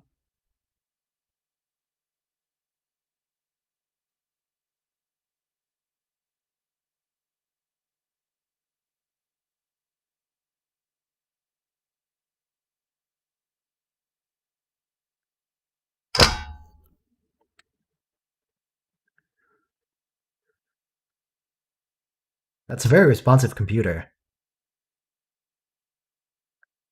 Do they even need tactical officers? Because it looks like the computer can just do it. Picard's just kind of sitting there giving orders.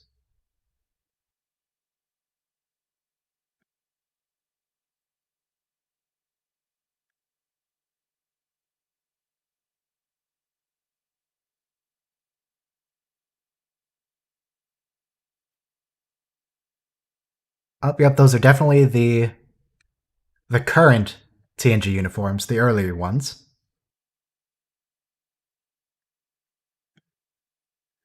So I like how that guy that in the corner that Picard walked over to, he's just standing there casually, not interacting with anything while the ship's on fire and under attack. It's good to know.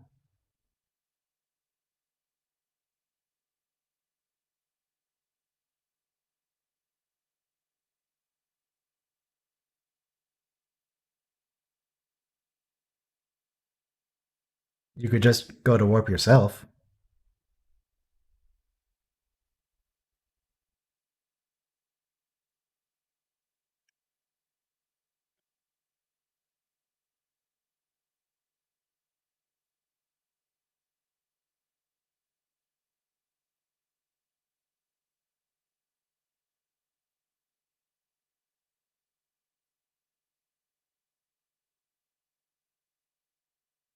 Very unprofitable.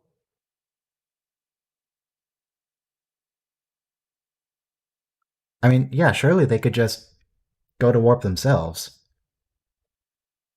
And, like, they could just go in circles. Picard won't be able to keep up with them.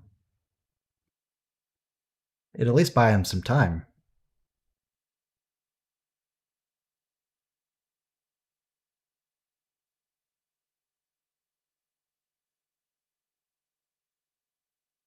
Yeah, it sounded like you said unprofitable venture, but the subtitles, at least on Amazon, did say adventure.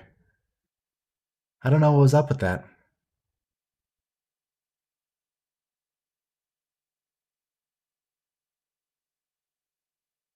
Okay, well, that worked.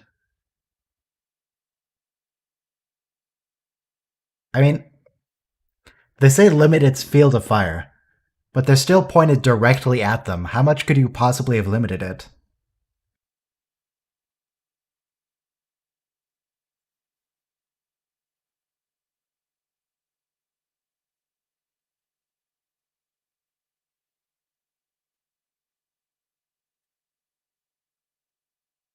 Does Picard have a phaser?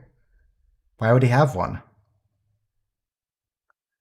He went from bed, I believe, straight to the transporter room. Did he arm himself? Maybe there's one on the Stargazer.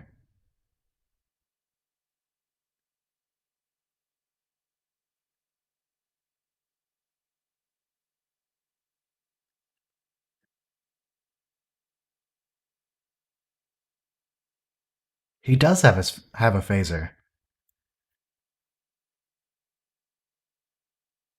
Also, Riker maybe should destroy the one that you have on the bridge. That might help.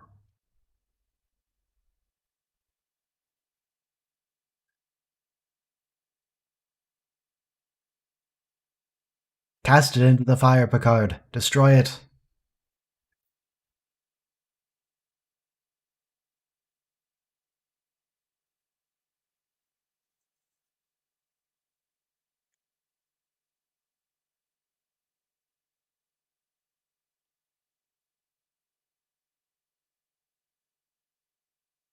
He's okay. He's fine. Don't worry, everyone. There will be no lasting repercussions. His mind is perfectly fine.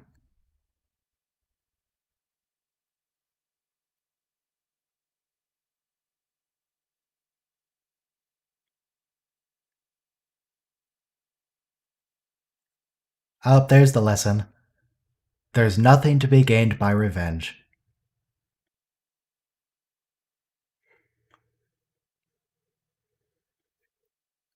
Forget the past. Kill it if you have to.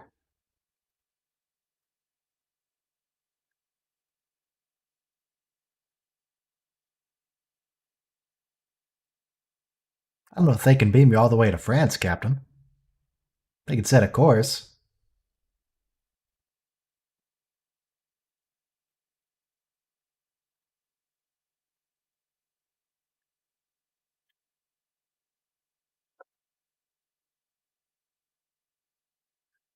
All right. That was. It was actually okay. There were some details that were good. In fact, there were some details in the episode before Justice that were actually pretty good. Like, Geordi running to find an actual window. That was great. We're still going to do one more episode, which is going to be interesting. Most importantly, the most important thing is we're going to get the rainbow sweater again this episode. I mean, yeah, we'll get to see Q and we'll see some fun banter, but we'll also get the rainbow episode, the rainbow sweater.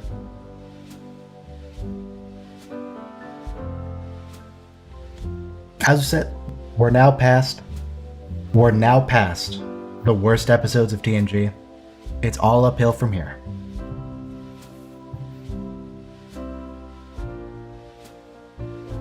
That doesn't sound like the right expression, but I can't think of a different one. It's all gonna get better from here.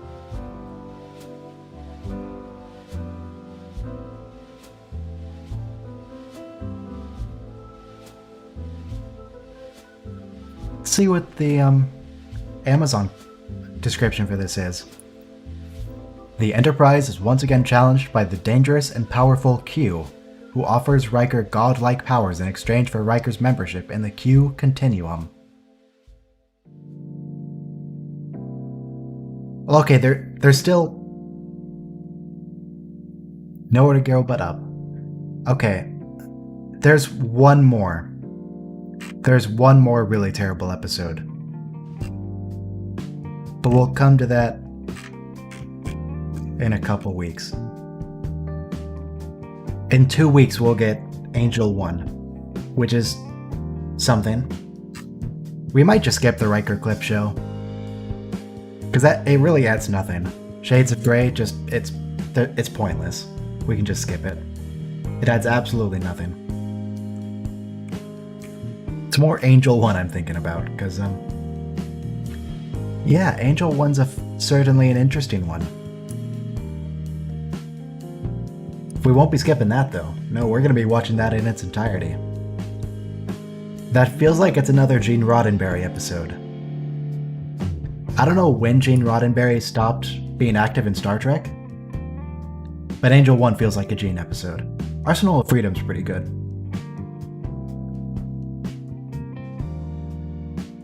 The solution to it, to the problem they were having, seemed a bit obvious.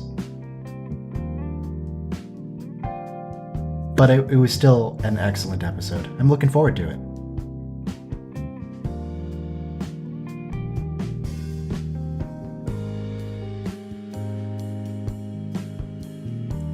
I mean, like, this isn't going to be in seriousness, but if you guys have seen the that Onion video about Star Trek 2009,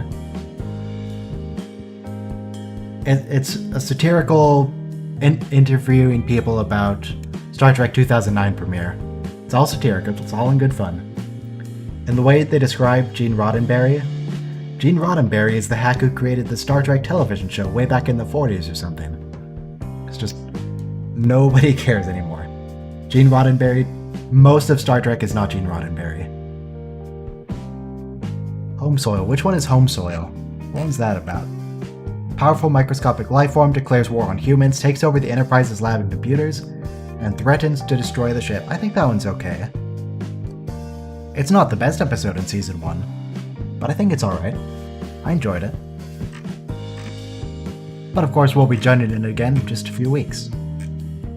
See if it does in fact hold up. Coming of Age is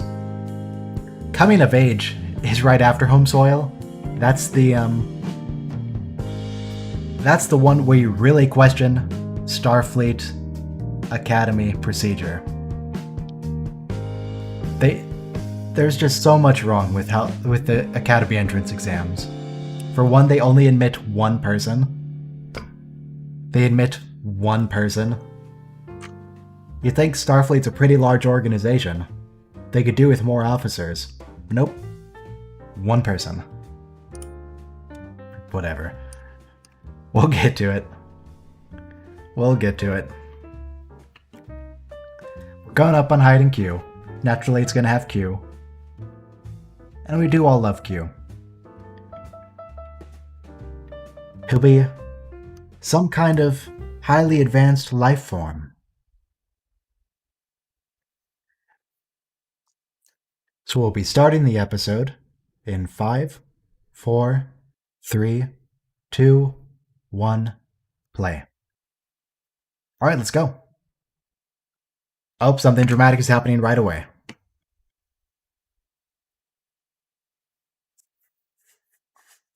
Okay, so right away, why isn't Counselor Troy in this episode? They specifically called that out, so I have to assume that Marina Sirtis was just busy.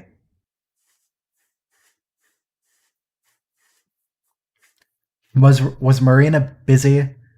Or is there something that happens later that Counselor Troy would just be able to solve instantly and they needed to be a problem?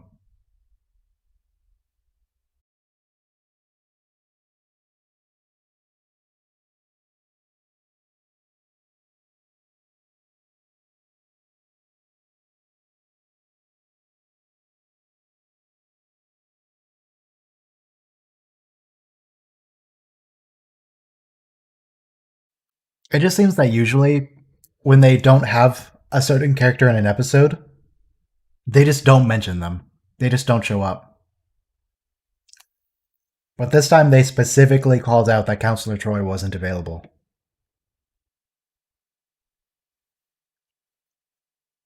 I just have to wonder why that is.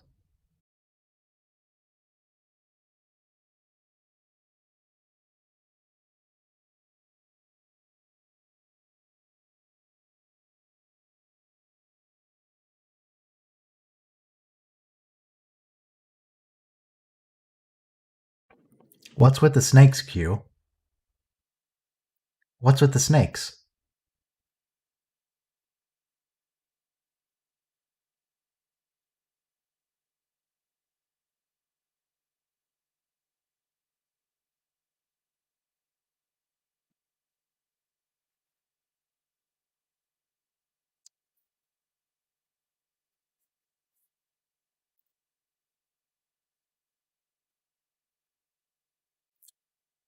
That seems like it's implying that that's what Q actually looks like.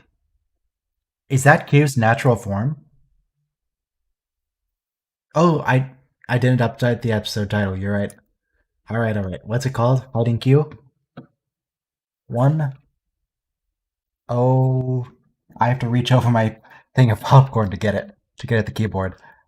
Hide and Q. There we go. Fixed it.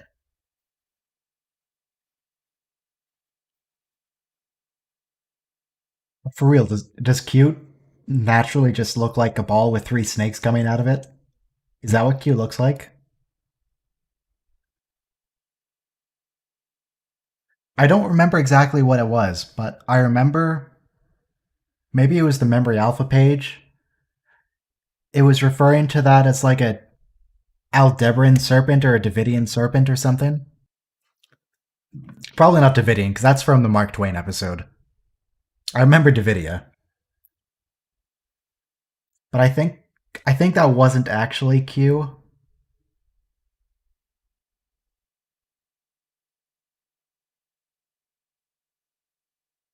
I didn't notice any low frame rate before the credits. I didn't notice anything like that. What version are you watching?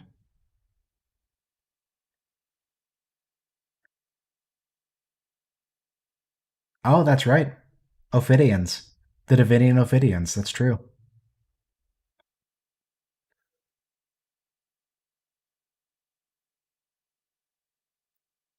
I mean, Q. I think they established that the Q used to be corporeal.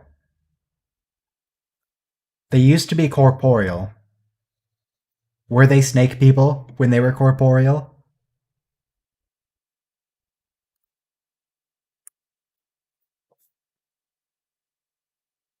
Guest star John Delancey. Yes, I can see that, thank you. Aldebaran Serpent. Hey, I was right. Aldebaran. I thought I was mixing up with the Aldebaran whiskey. I don't know why the Aldebaran Serpent is just an orb with 3 snakeheads, but I'd certainly like to see the I'd certainly like to visit Aldebra, have an episode in Aldebra, and see what the Aldebaran Serpent looks like in the flesh, and how it's supposed to move. Does the orb roll and the head stay straight up? How does that work? Do 2 of the snakeheads act like legs and they like, or like hands and they crawl forward and the orb just sort of drags on the ground? How does the Aldebaran Serpent work exactly?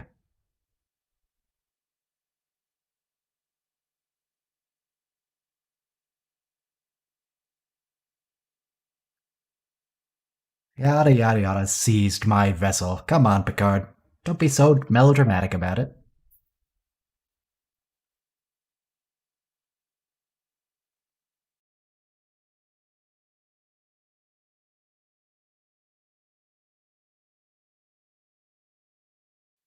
He didn't interfere that much, to be fair. He interfered a little bit, but his interference didn't actually change anything. It went off as normal. If anything, he might have actually helped.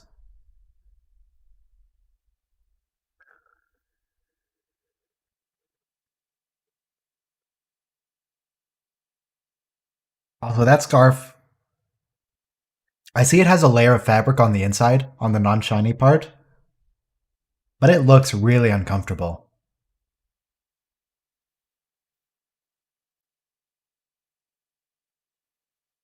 I don't think I would want to wear a scarf like that.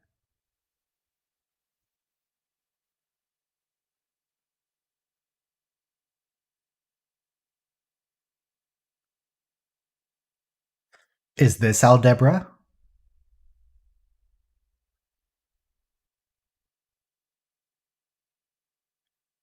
2 moons.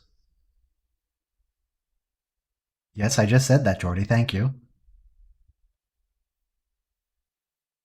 Honestly, it reminds me of Vulcan, this planet.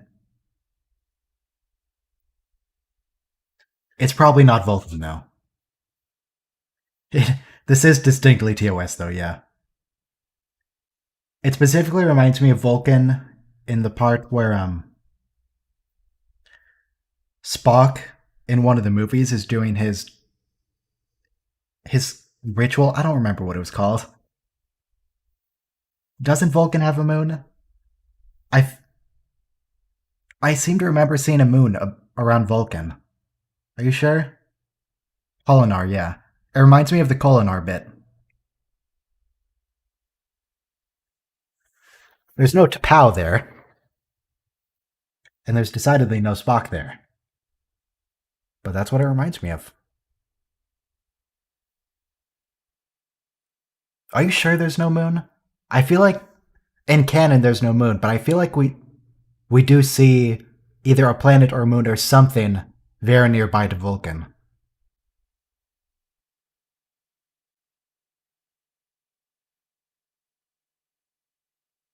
Of course, people, it's kind of a running theme in Star Trek that planets and their distances between them are just completely unrealistic. Like planets are right next to each other when they should just be little dots in the sky.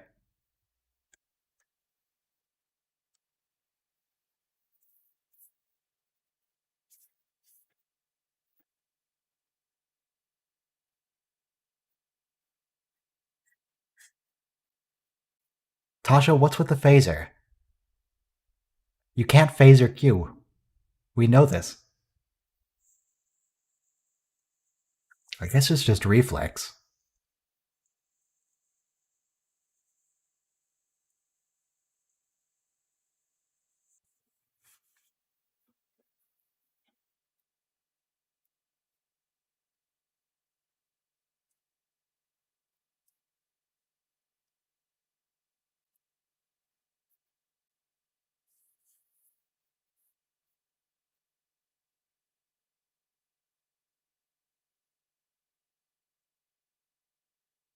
Wait, what does Data have?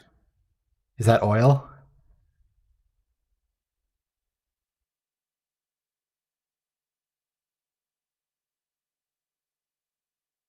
What did he give Data? Hang on.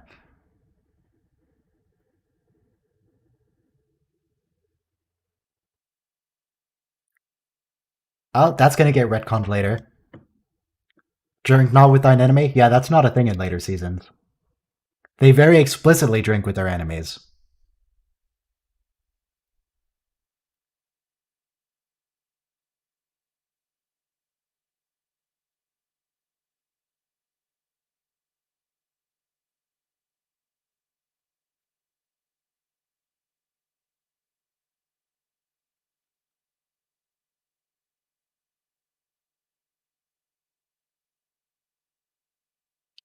I mean, there is another Klingon later on who pours out a glass of blood wine that the crew gives him. So it's clearly not a fast rule that you have to drink with your enemies. If you clearly hate the person, you don't have to. But there's no Klingon rule that says you can't. There ain't no rule that says a Klingon can't drink wine with an enemy.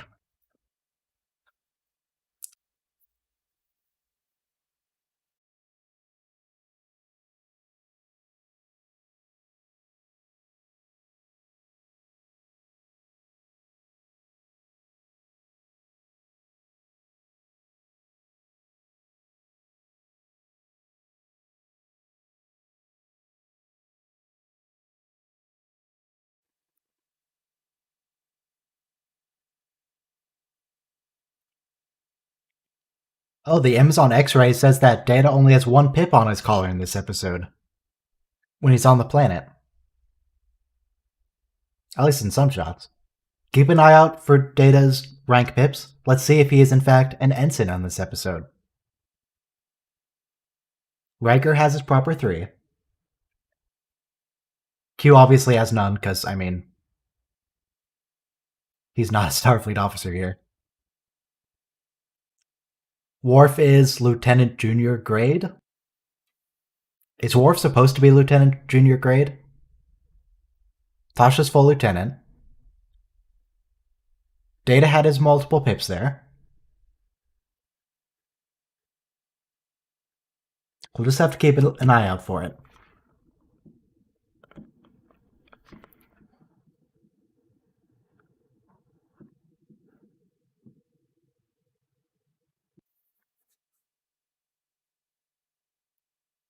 Oh, that was... Yeah, that shot of Data right there. He has 2 black pips and 1 shiny pip.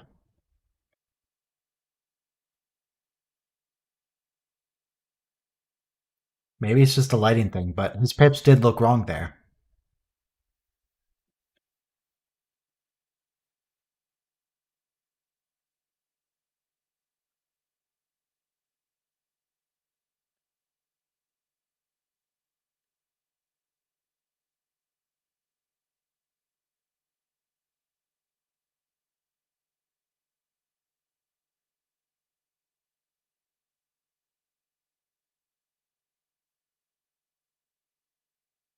Could write something down. Oh, hey, Tasha. Hey, Denise. What's going on?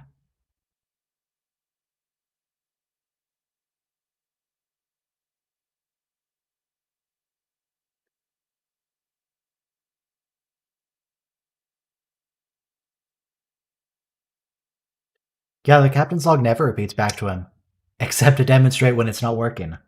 Well, I guess it's really not working, because it's not supposed to do that at all.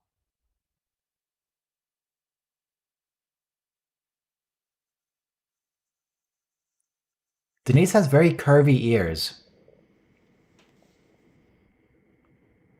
When she's looking in the direction of the camera, look at the curve in her ears. They're very curvy.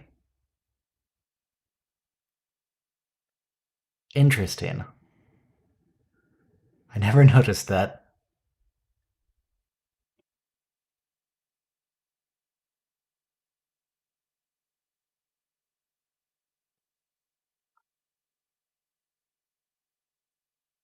Also, Tasha seems to have a recurring issue with being threatened with not existing anymore.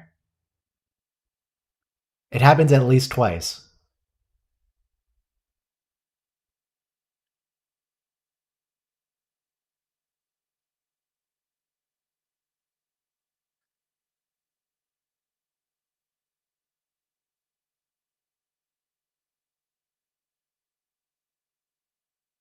Is that Q trying to be nice?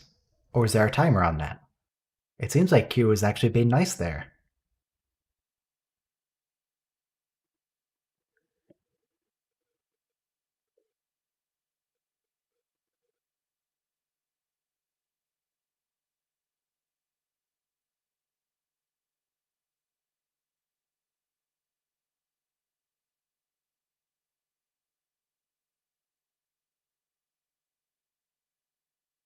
Wait, since when are the arm panels wood? Huh? Have that... On the captain's chair, has that always been wood? Isn't it metal or plastic? Usually? Why is it wood?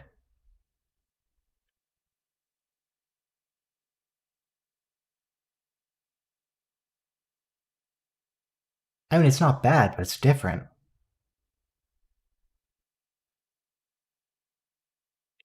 It's all wood in season 1? Yeah, no, he's not... He's not gonna obey that, Picard.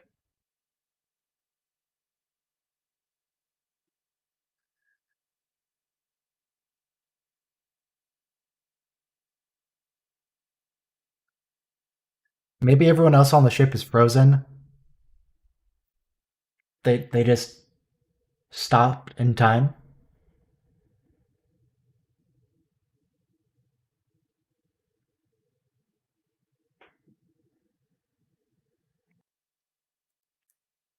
Now all I can think about is Legolas. What your elf eyes see? Worf is turning northeast.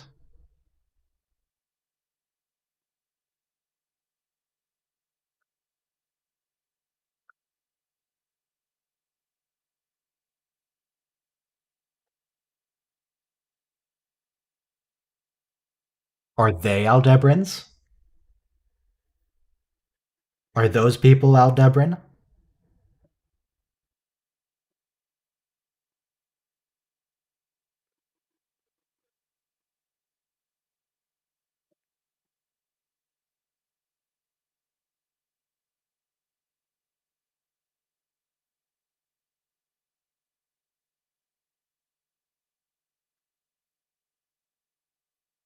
He loves games.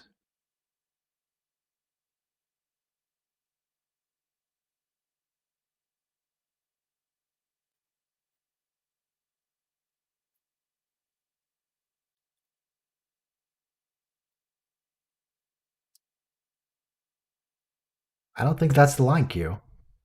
Yeah, there we go. All the world.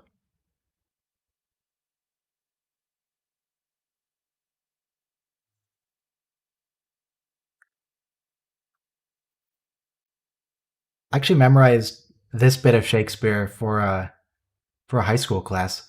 Tomorrow and tomorrow and tomorrow creeps in this petty pace from day to day. To the last syllable of recorded time, and all our yesterdays have lighted fools the way to dusty death. Out, out, brief candle, life's but a walking shadow, a poor player who struts and frets his hour upon the stage and then is heard no more. It is a tale told by an idiot, full of sound and fury, signifying nothing. I had a Shakespeare class.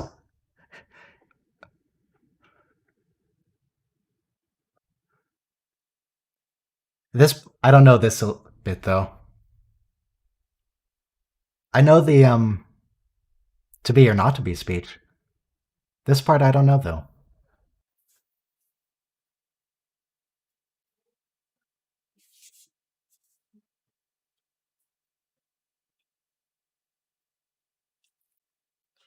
Yeah, the tomorrow and tomorrow and tomorrow and all that bit was Macbeth. That was a different play. In fact, that was when Macbeth is all freaked out because everyone's coming to kill him and his wife just died.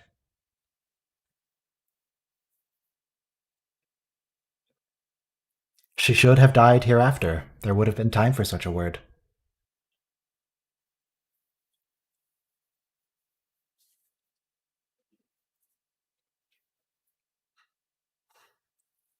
Do you think they're going to remember that the wide field setting exists? Because the wide field would help.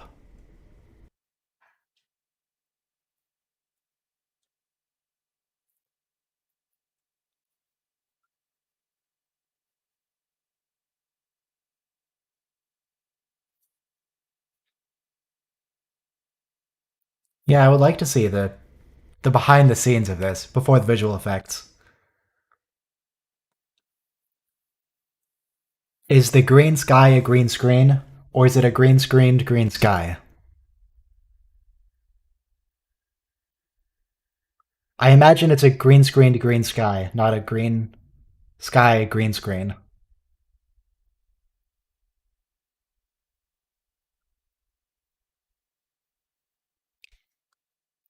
Well, where'd Data go?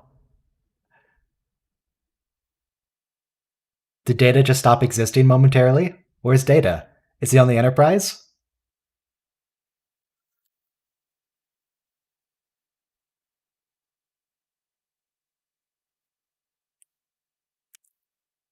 Would you perhaps care for Wide Field, Riker?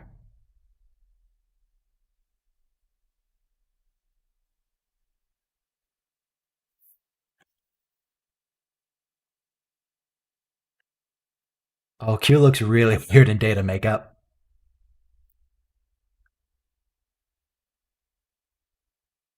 He actually does look quite a bit like Data, though.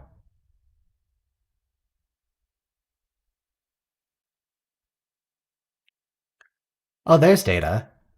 Yeah, did he just stop existing for a minute?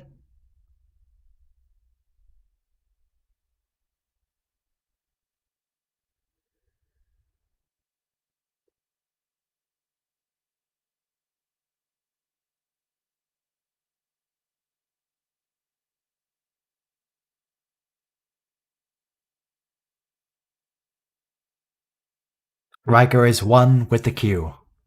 He's one with the Q, and the Q is with him. He is one with the Q, and the Q is with him.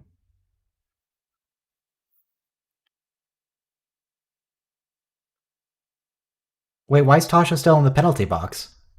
Yeah, why is she still there? Q said the penalty was over. Why didn't he send her back?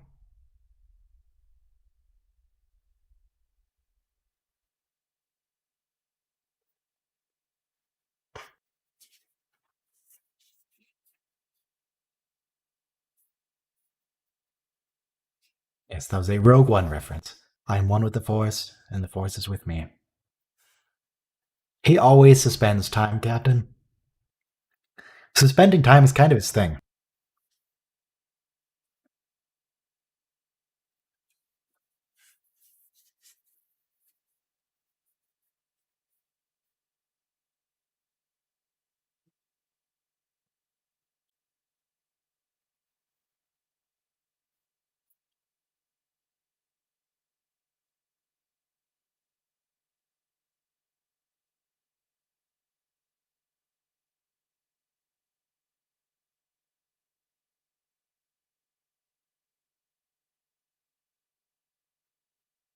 Also, yeah, hang on. Is this how Q are supposed to reproduce pre Voyager? Because in Voyager, they just actually reproduce. But is it an assimilation thing here?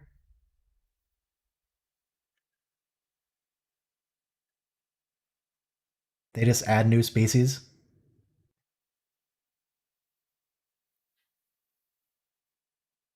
Uh, are you okay, Riker?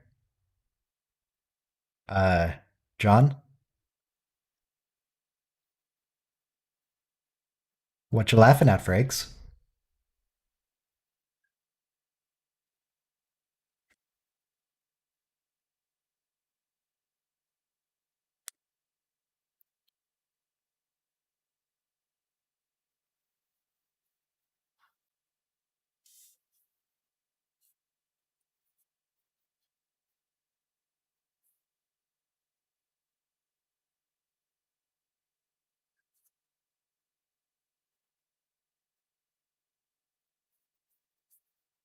He wants you, Riker.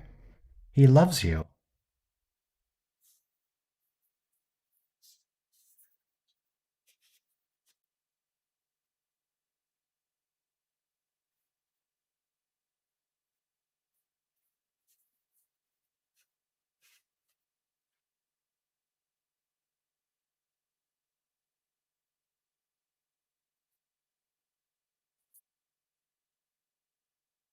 Come on, Q, what do you want? Do you just want more Q? Do you just really like Riker? What's going on here?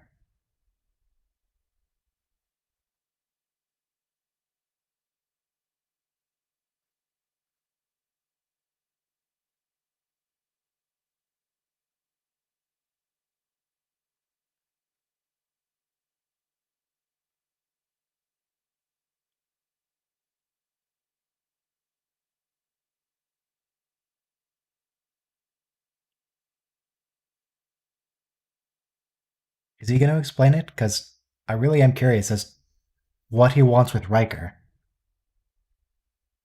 What's his end game?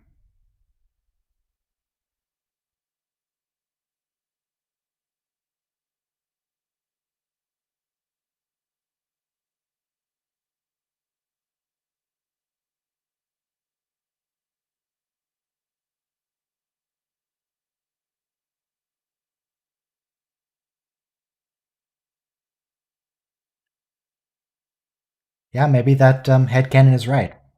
Riker has no powers, Q's just doing it for him. Therefore, Riker isn't a Q. And so Delancey's statement of until you become a Q makes sense in that context. That would fit together. That would work. Or you can just say it's season 1. Don't worry about it.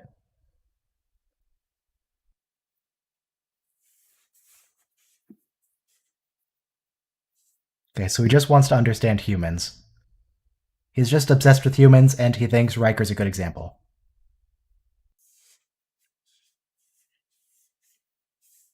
Oh man, but if Riker actually became a Q, he could give himself a beard more glorious than the nautical one he has later on. He could give himself any kind of beard he wants with Q powers. He could give everyone a Riker beard.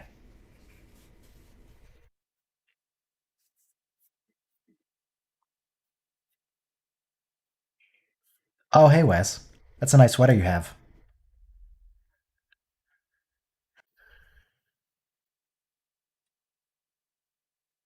No adult Wesley yet. We don't get male model until later. Give that another 10-15 minutes, we'll get male model.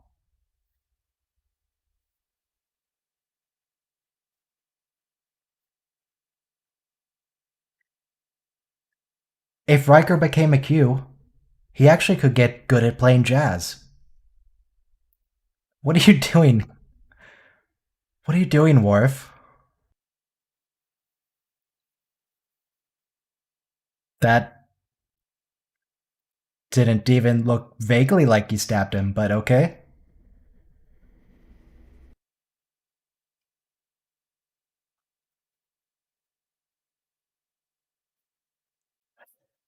That was some solid acting there. Perfect.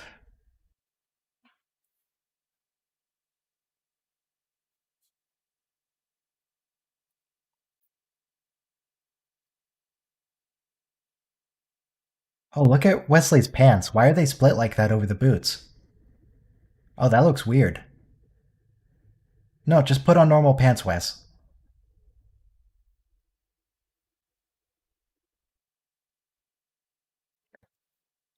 Yeah, Wesley getting stabbed. I liked how when the dude was stabbing him, he very clearly stopped several inches away from Wesley's back, and then it just cuts to the full impalement.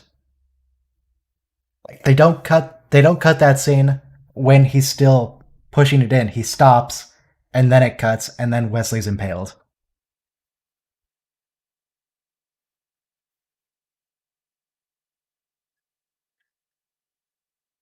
Do they all have that thing in the pants? They do. It's just harder to see because of the color. They do all have that.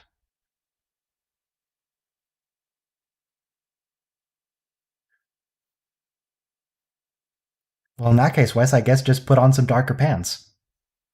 Or some darker shoes. I forget which one.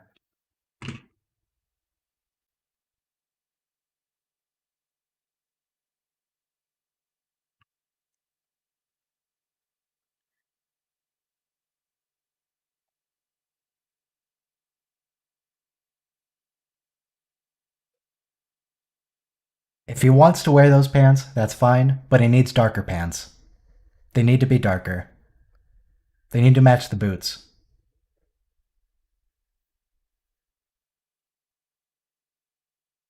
Is the rainbow sweater seriously not in Star Trek Online?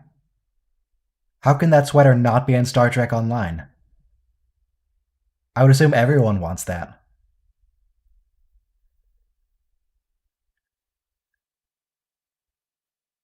Oh, in the background and on Picard's table. I hope we get to see the ready room again, because Picard once again had Target brand mugs, or glasses. He had Target brand glasses. The cups, not the kind you wear on your face.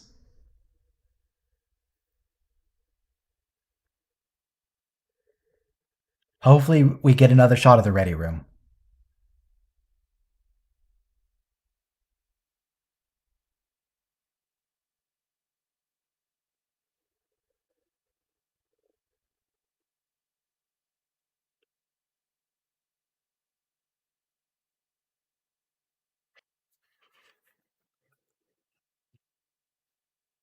And I guess that's really as far as they're going to address the fact that Riker is now omnipotent. That's all the conversation it merits. About 2 sentences.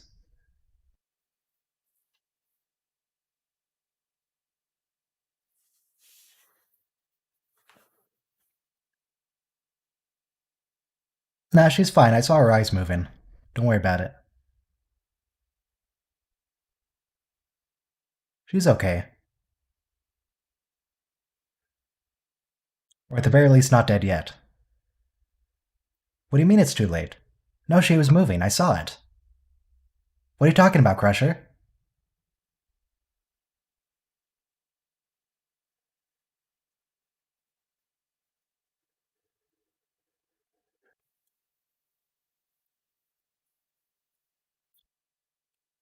I mean, he already brought Wesley and Worf back to life, so.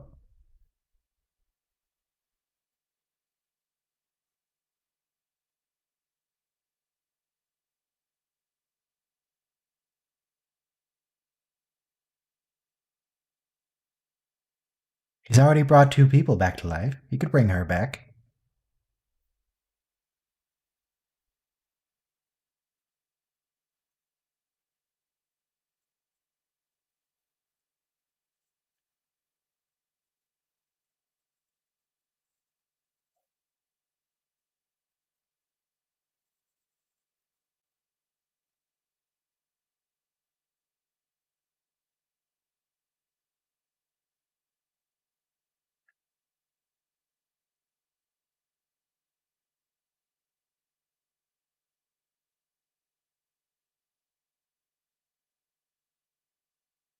Oh, that was a pretty sassy head turn.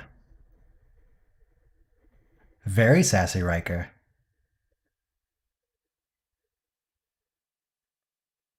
Yeah, I don't know why he said most of the bridge crew. He saved one bridge officer and Wesley.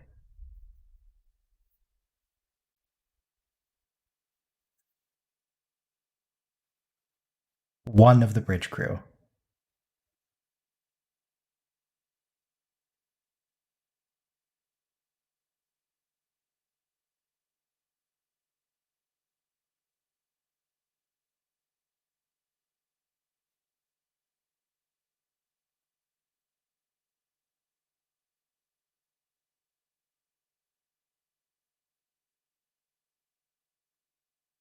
Yeah, he might be considering him. Oh, hey, Wes. That's a nice sweater you have.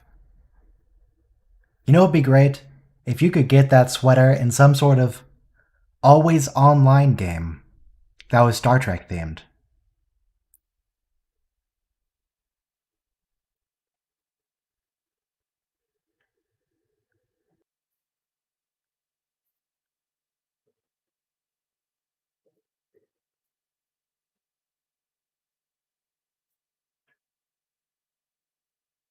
Are you, Will?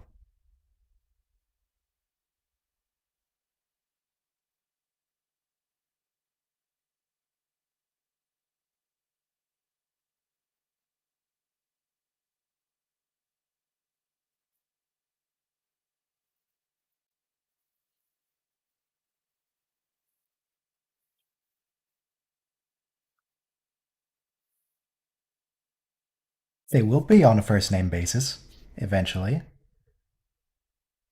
Maybe this is what starts that. They just got used to it. And Picard will just keep calling him Will.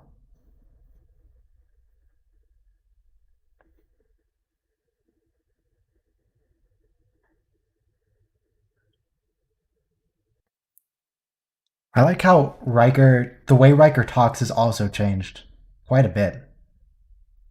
It's like he's trying to sound posh.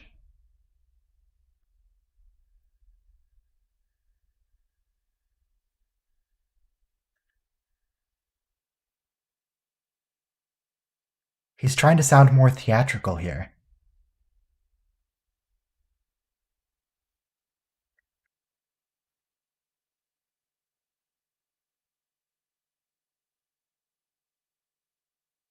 We gotta fly.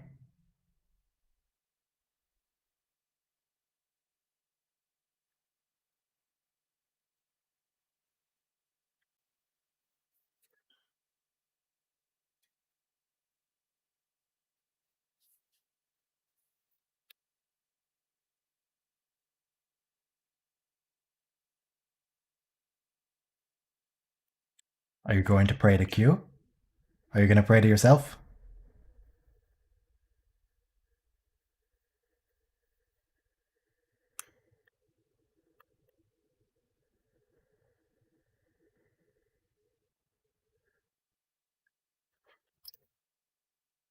We're almost to the male model. We're almost there. What was that line? He's nothing but a flim-flam man. That was quite a line, Captain. Who wrote this episode? I want to know which writer wrote that line. Was that Rick Berman? Was that Berman?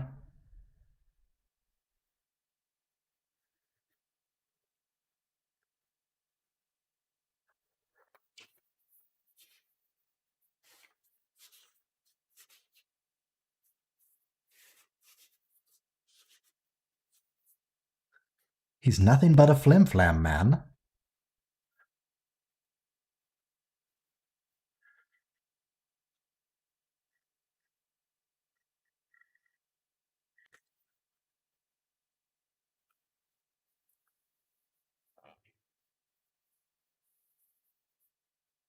Yeah, we gotta keep in mind this is the 80s.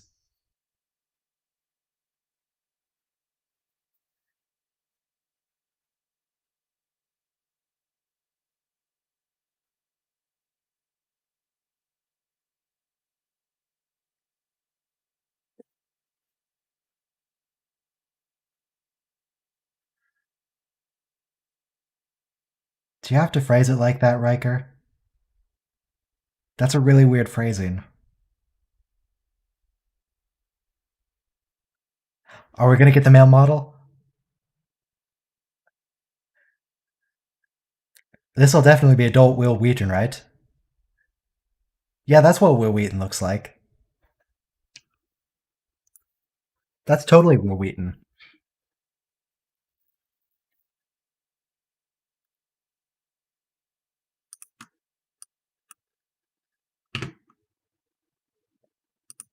There we go. That's the same person, right? That's the same guy? That's who we showed on screen?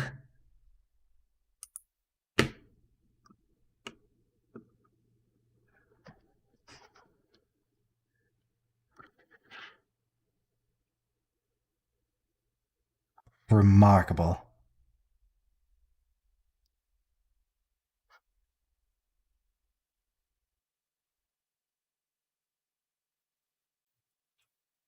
Data, why are you smiling? Data, please don't smile.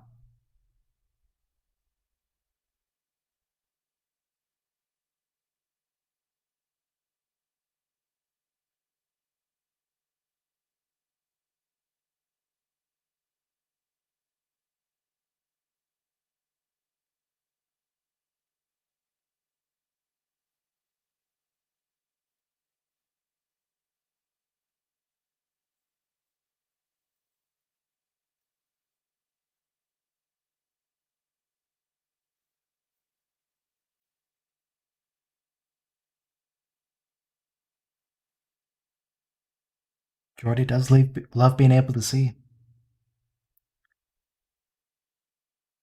Oh, Geordi. Come on, Geordi.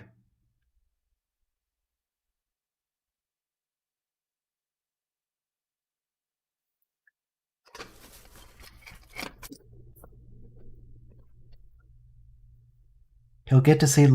He'll get to see with his own eyes again. It'll just take a little while. He'll get the chance. I mean, he won't be able to look at Tasha again. Might come a little too late for that.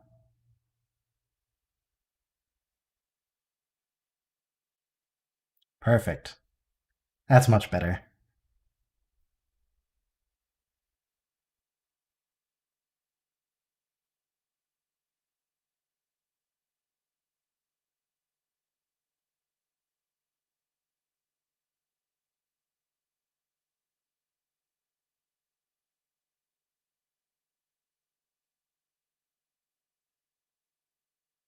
That's not Kalar.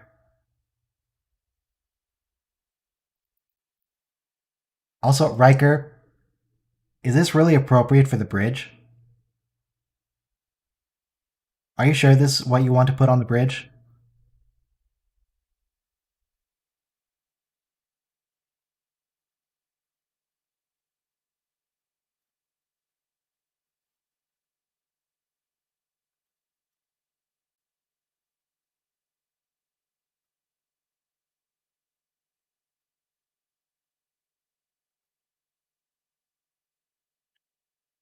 Also, why is her fishnet crochet?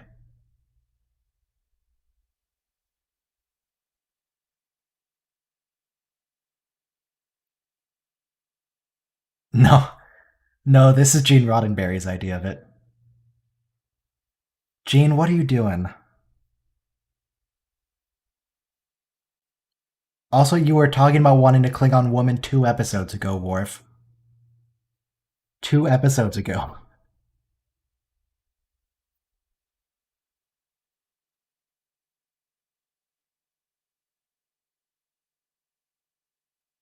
Oh, that's weird. Why is why is Will Wheaton's voice coming out of that man? Could they not give the man a speaking line because they'd have to pay him more? Why is it Will Wheaton voicing him?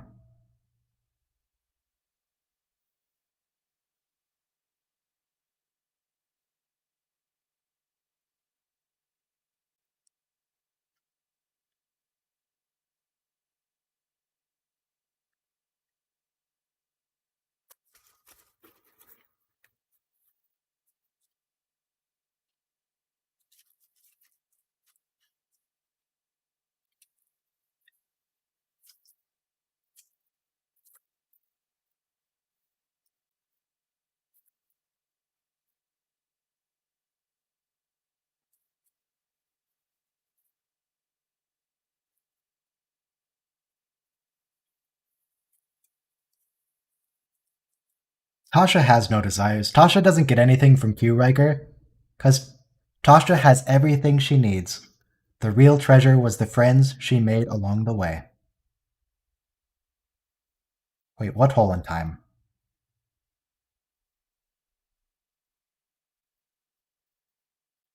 And all Beverly wants is for her son to be happy.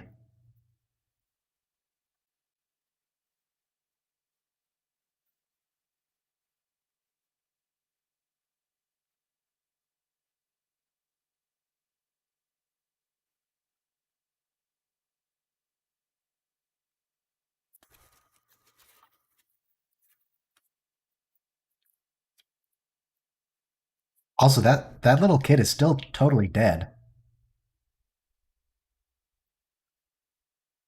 Once once Riker had committed to using his powers, he could have saved her at that point. Did he just do it and not tell anyone? Because she's still in the morgue. Is she still dead? At any rate, that's the last episode for today. Um, it was okay. I mean, Justice and parts of Hiding Q were distinctly Gene Roddenberry. That was distinctly Gene Roddenberry. Data still hasn't said again. Data's an android. We still haven't seen the triangle ship. But hopefully tomorrow we'll get to see the triangle ship a few times, because tomorrow we'll be doing Deep Space Nine when they actually use it. Yeah, it's hard to do commentary for good episodes because they're good. Justice is easy to make fun of. Oh, Data. I'm really excited to get to Datalore next week. Because Datalore, I believe that's the one we get the line where Lore is threatening Wesley. And just, are you prepared for the kind of death you've earned, little man? The way he says it is fantastic. And perfect for a GIF. And yes, it's GIF. Datalore should be fun. That'll be next week. Tomorrow will be Deep Space Nine. With, something. I don't know what episodes. Do you expect me to be prepared? What is tomorrow? Tomorrow will be Dax, the passenger, and Move Along Home. Move Along Home is tomorrow. That should be a fun one. I actually like Move Along Home. I think it's fun. It's a good episode.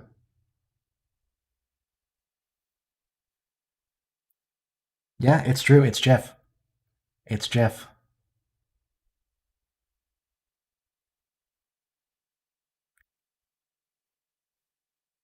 You're gonna have to remember to count to 4, then 3 more.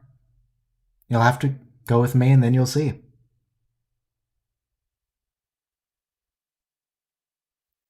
I'm very excited to see Kira look entirely unimpressed with the hopscotch game. Just completely unenthused by the entire situation. That should be fun.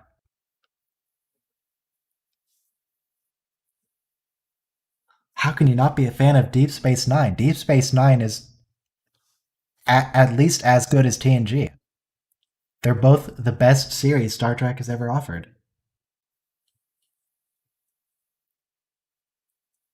Oh, really? The G stands for graphical, so it's GIF. Mr. Ali, how do you pronounce JPEG?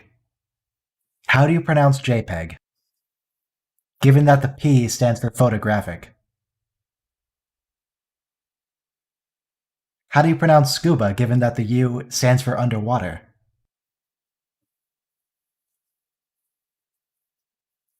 Absolute nonsense of an argument. By the way, the show's over, so if you want to leave, just go away. We're not watching any more episodes today. Um, I maintain that it's GIF. I've seen all the arguments for GIF, and I don't believe any one of them.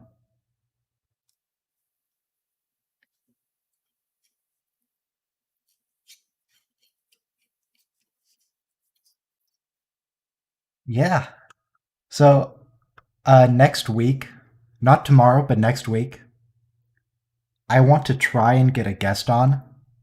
I'm gonna email a couple people, see if I can not do this all by myself, so someone can help fill in the moments when I can't think of anything to say. So we'll see if that works out. Not tomorrow, but next week.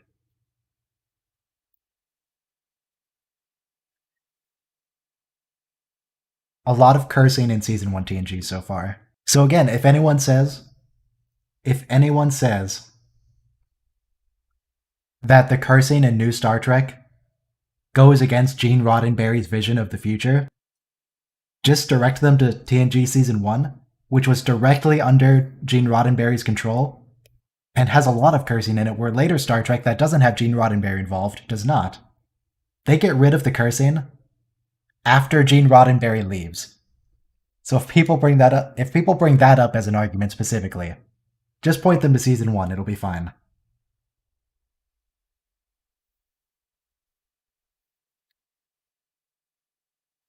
Who said all the same things I did? The creator of the GIF or someone else? Who are we talking about? Your son. Well, I'm looking more for people who do Star Trek content. I have people in mind for that. I am looking for people who have an online presence for that. Unless your son is a Star Trek YouTuber as well, in which case that might work out. But yeah, got to do a bit of cross promotion. Try and get my viewers to them. Try and get their viewers to me. Try and get some extra viewership out of that. I don't know who Ken Ray is. Who's Ken Ray? Ken Ray. Professional baseball player. I feel like he's not a Star Trek YouTube person. Are we talking about something else now?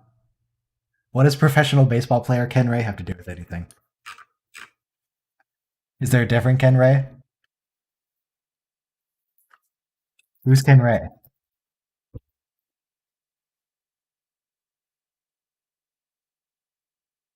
A mission log. Yeah, I'm not familiar with him, but I have someone in mind who I want to ask for next week. And depending on how that works out, then I'll look up more and more Star Trek people to try and get people occasionally. Maybe Ken Ray.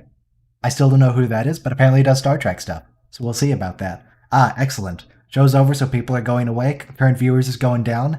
Excellent. I've got nothing else to say. So tomorrow, schedule's in the description. It will be 2 p.m. Pacific, 5 p.m. Eastern. Tomorrow for Deep Space Nine with Move Along Home. Everybody loves Move Along Home. And by the way, you know what should have been playing this whole time?